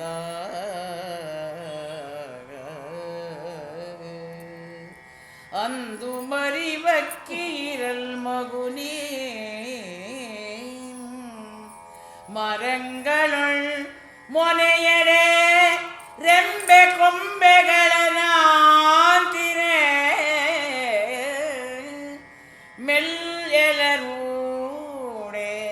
ಸೊಯ್ಯನೆ ತೊನೆಯುತುಂ ಇದ್ದೆ ಕಂದ, ನೀ ಮರಿವಕ್ಕೀರಲ್ ಎನಗೆ ನೆನಪಿರ್ಪುದು. ಇಂದುಗಡ ಮಗನೇ ಬೋಂದಲಮಂ ನೆರೆದಾಟಿ ನಾಕಮಂ ತೊನೆಯಿದೆ, ಸಾರುತ್ತಿರ್ಪೆ ಇದರಿಂ ಮಿಗಿಲೇನು ಎಲೆ ಮಗನೇ ಇದರಿಂ ಪೆರ್ಮೆಯಕ್ಕುಮಾ ಎಂದರುಪಿ ಮಗನಂ ಬರಸೆಳೆದು ತಬ್ಬಿ ಹಿಡಿದು ಮಾತಾಡ್ತಾ ಇದ್ದಾಳೆ ಮಲೆಯ ಮಾರುತರಾಗಲಿ. ಯಾಕೆಂದರೆ ಅವಳು ನೆನೆಸ್ಕೋತಾ ಇದ್ದಾಳೆ. ಬಹುಶಃ ನೀಲಕಂಠ ಅವ್ರ ತಾಯಿಗೂ ಕೂಡ ಹೀಗೆ ಅನಿಸಿರ್ಬೋದು. ಮಗನನ್ನು ಎತ್ತಿ ಆಡಿಸಿ ಅವರ ಬಾಲ್ಯದ ಆಟವನ್ನೆಲ್ಲ ನೋಡಿದ ಮೇಲೆ ಈಗ ಅವರು ಇಷ್ಟು ಚಂದದ ಕಾವ್ಯವನ್ನು ಬರೆದಿದ್ದಾರೆ, ಅದನ್ನು ಕೇಳ್ತಾ ಇದ್ದಾರೆ. ಅವ್ರ ತಾಯಿ ಬಂದು ಅವ್ರಿಗೂ ಈ ಭಾವ ಬಂದಿರ್ಬೋದು ಅಂತ ಅನಿಸುತ್ತೆ. ನೋಡಿ, ಭಾಳ ಚೆನ್ನಾಗಿರುವಂತಹ ಭಾವ ಇದು. ಇದು ಮೂಲ ಭಾರತದಲ್ಲಿ ಇವೆಲ್ಲ ಬರಲ್ಲ, ಇದೆಲ್ಲ ಕವಿಗಳ ಕಲ್ಪನೆ. ಇದು ಆ ಧ್ವನಿಯನ್ನು ಹಿಡಿದು ಆ ಎಳೆಯನ್ನು ಹಿಡಿದು ವಿಸ್ತಾರ ಮಾಡಿರೋದು. ನೆನಪಿದೆ ನನಗೆ, ನಾವು ಸಾಧಾರಣವಾಗಿ ಹೇಳ್ತೀವಲ್ವ, ನಮ್ಮ ಮಕ್ಕಳು ಏನಾದ್ರು ಒಂದು ಅಚೀವ್ಮೆಂಟ್ ಮಾಡಿದಾಗ ಎಲ್ಲೋ ಒಂದು ಒಲಿಂಪಿಕ್ಕಲ್ಲಿ ಏನೋ ಒಂದು ಪದಕವನ್ನು ಪಡೆದು ಬರೋದು, ಅಲ್ಲಿವರೆಗೂ ಹೋಗೋದು ಬೇಡ, ಸ್ಕೂಲಲ್ಲಿ ಒಂದು 400 ಮೀಟರ್ ರಿಲೇನಲ್ಲಿ ಅವರೊಂದು ಪದಕವನ್ನು ಕತ್ತಿಗೆ ನೇತಾಕೊಂಡು ಬಂದಾಗ ನಾವು ಹೇಳ್ತೀವಲ್ವ, ಅಯ್ಯೋ ಇನ್ನೂ ನಮ್ಮನೆ ಅಂಗಡದಲ್ಲಿ ಅಲ್ಲಿ ಇಲ್ಲಿ ಎದ್ದು ಬಿದ್ದು ಓಡಾಡ್ತಾ ಇದ್ದೆ, ಇವಾಗ 400 ಮೀಟ್ರು ರಿಲೇನಲ್ಲಿ ನಿನಗೆ ಫಸ್ಟ್ ಪ್ರೈಸ್ ಬಂದಿದೆಯಾ, ಯಾಕೆ ಇನ್ನೂ ನೆನಪಿದೆ ಅದು ಅಂತ ನಾವು ಹೇಳ್ತೀವಲ್ವ. ಅದೇ ಭಾವವನ್ನು ಇಲ್ಲಿ ಸುಪರ್ಣನಿಗೆ ವಿನತೆ ಹೇಳ್ತಾ ಇದ್ದಾಳೆ. ಆ ಮಗು, ನೀನು ಪುಟಾಣಿ ಹಕ್ಕಿಯಾಗಿದ್ದಾಗ ಇಲ್ಲೇ ಎಲ್ಲ ಕಡೆ ಮರಗಳ ಕೊಂಬೆಗೆಲ್ಲ ಜೋತಾಡಿಕೊಂಡು ಇರ್ತಾ ಇದ್ದೆ. ಆಗ ಗಾಳಿ ಆಡಿಸಿದಾಗ ಆ ಕೊಂಬೆನ, ಅದಕ್ಕೆ ಅವ್ರ ಮಲೆಯ ಮಾರುತವನ್ನು ಬಳಸಿರೋದು, ಆ ಗಾಳಿ ಆಡಿಸಿದಾಗ ಆ ಕೊಂಬೆ ತೂಗಾಡ್ತಾ ಇತ್ತು, ನೀನು ಅದನ್ನು ಹಿಡ್ಕೊಂಡು ಜೋರಾಗಿ ಜಗ್ಗಿ ಅದನ್ನೆಲ್ಲ ತೂಗಾಡಿಸ್ತಾ ಇದ್ದೆ. ಗಾಳಿ ತೂಗಾಡಿಸ್ದಾಗ ನೀನು ತೂಗಾಡ್ತಾ ಇದ್ದೆ. ಹೀಗೆ ಇದ್ದಂಥ ನೀನು ಅದು ಯಾವಾಗ ಇಷ್ಟು ದೊಡ್ಡವನಾಗ್ಬಿಟ್ಟೆ? ಇವಾಗ ನೀನು ಅಮ್ಮನ ದಾಸ್ಯವನ್ನು ಬಿಡಿಸೋದಿಕ್ಕೆ ಅಂತ ಹೇಳಿ ಆಕಾಶವನ್ನೇ ನೆರೆದಾಂಟಿ ಅದನ್ನು ದಾಕಿಳಿದ್ದ ಅನುಸ್ವಾರ ಇದೆಲ್ಲ ನೋಡಿದಾಗ ಎಷ್ಟು ದೂರ ದಾಟದು ಅನ್ನೋದು ಗೊತ್ತಾಗುತ್ತೆ. ಆ ದಾಟಿ ನೀನೀಗ ಅಲ್ಲಿಗೆ ಸ್ವರ್ಗಕ್ಕೆ ಹೋಗ್ತಾ ಇದೀಯಾ. ಯಾತಕ್ಕೆ? ಸ್ವರ್ಗವನ್ನೇ ಅಲ್ಲಾಡ್ಸೋದಿಕ್ಕೆ. ಇಲ್ಲಿ ನೀನು ಅಲ್ಲಾಡ್ತಾ ಇದ್ದೆ, ಅಲ್ಲಿಗೆ ಹೋಗಿ ಸ್ವರ್ಗವನ್ನೇ ಅಲ್ಲಾಡ್ಸಕ್ಕೆ ಹೋಗ್ತಾ ಇದೀಯಲ್ಲ. ಇದಕ್ಕಿಂತ ದೊಡ್ಡ ಹೆಮ್ಮೆ ನನಗಿದೆಯಾ? ತಾಯಿಯಾದವಳಿಗೆ ಇದಕ್ಕಿಂತ ಹೆಮ್ಮೆ ಬೇಕಾ ಅಂತ ಹೇಳಿ ಇನ್ನೂ ಒಂದ್ಸತಿ ಗಂಗಮ್ಮನವ್ರು ಹೇಳಿದಾಗೆ ಅವನನ್ನು ತಪ್ಪಿ ಹಿಡಿದು ಮಾತಾಡಿದ್ದಾಳೆ. ಏನುತೆ ನಲ್ಮೆಯಿಂದ ಏನುತೆ ನಲ್ಮೆಯಂ ಮೈಯಂ ಸಬರುತ್ತೆ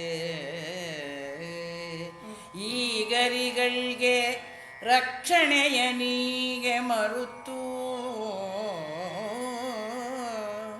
ವಿಪತ್ತು ಅದು ಎಂದಿಗೂ ತಾಗದವನ್ ರವೀಂದುಗಳ ಬೆಂಗಿರಲಿ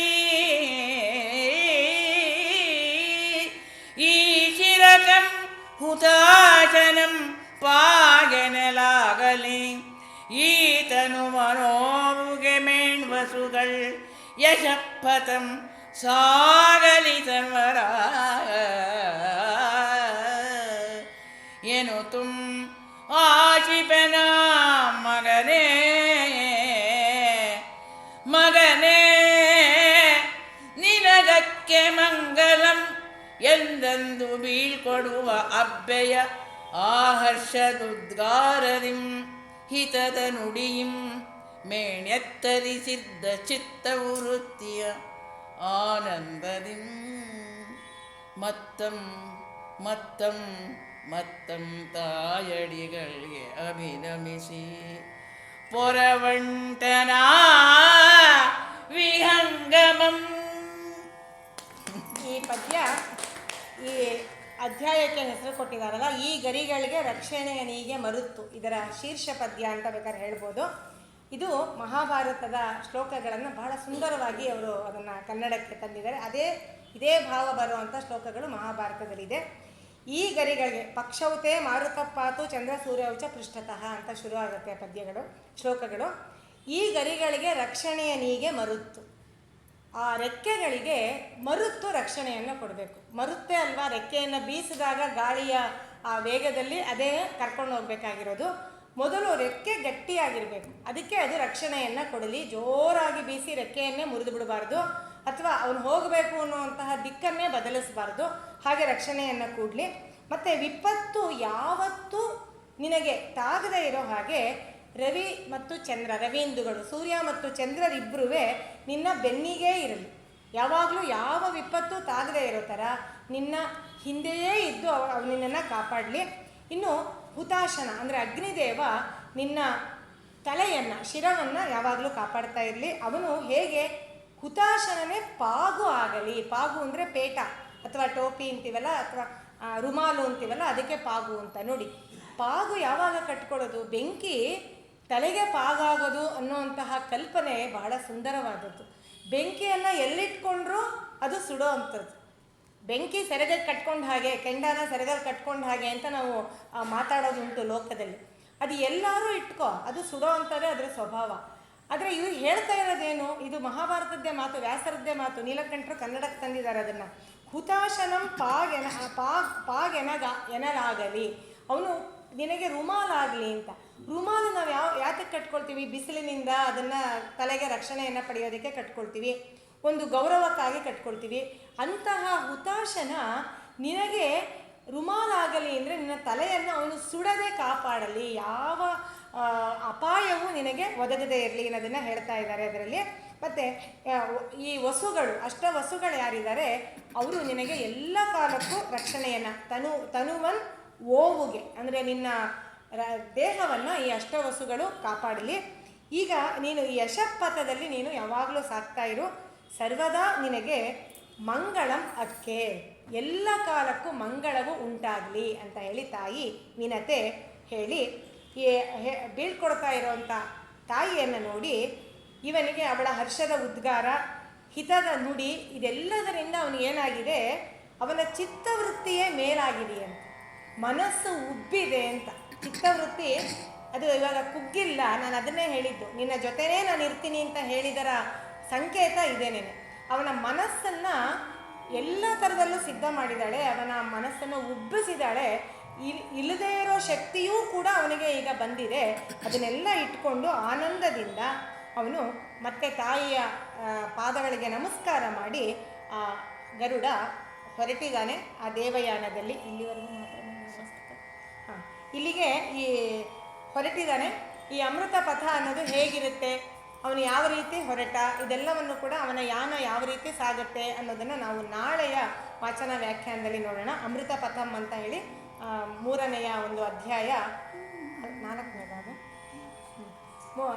3ನೇ ಅಧ್ಯಾಯ ಅಲ್ಲ, 3ನೇ ಅಧ್ಯಾಯದ ವಾಚನ ವ್ಯಾಖ್ಯಾನವನ್ನು ನಾಳೆ ಮುಂದುವರಿಸೋಣ. ಇಷ್ಟೊತ್ತಂಕ ಕೇಳಿದಂಥ ತಮ್ಮೆಲ್ಲರಿಗೂ ಕೂಡ ನಾವು ಇಬ್ಬರು ಕೂಡ ವಂದನೆಗಳನ್ನು ಸಲ್ಲಿಸ್ತಾ ಇದ್ದೀವಿ.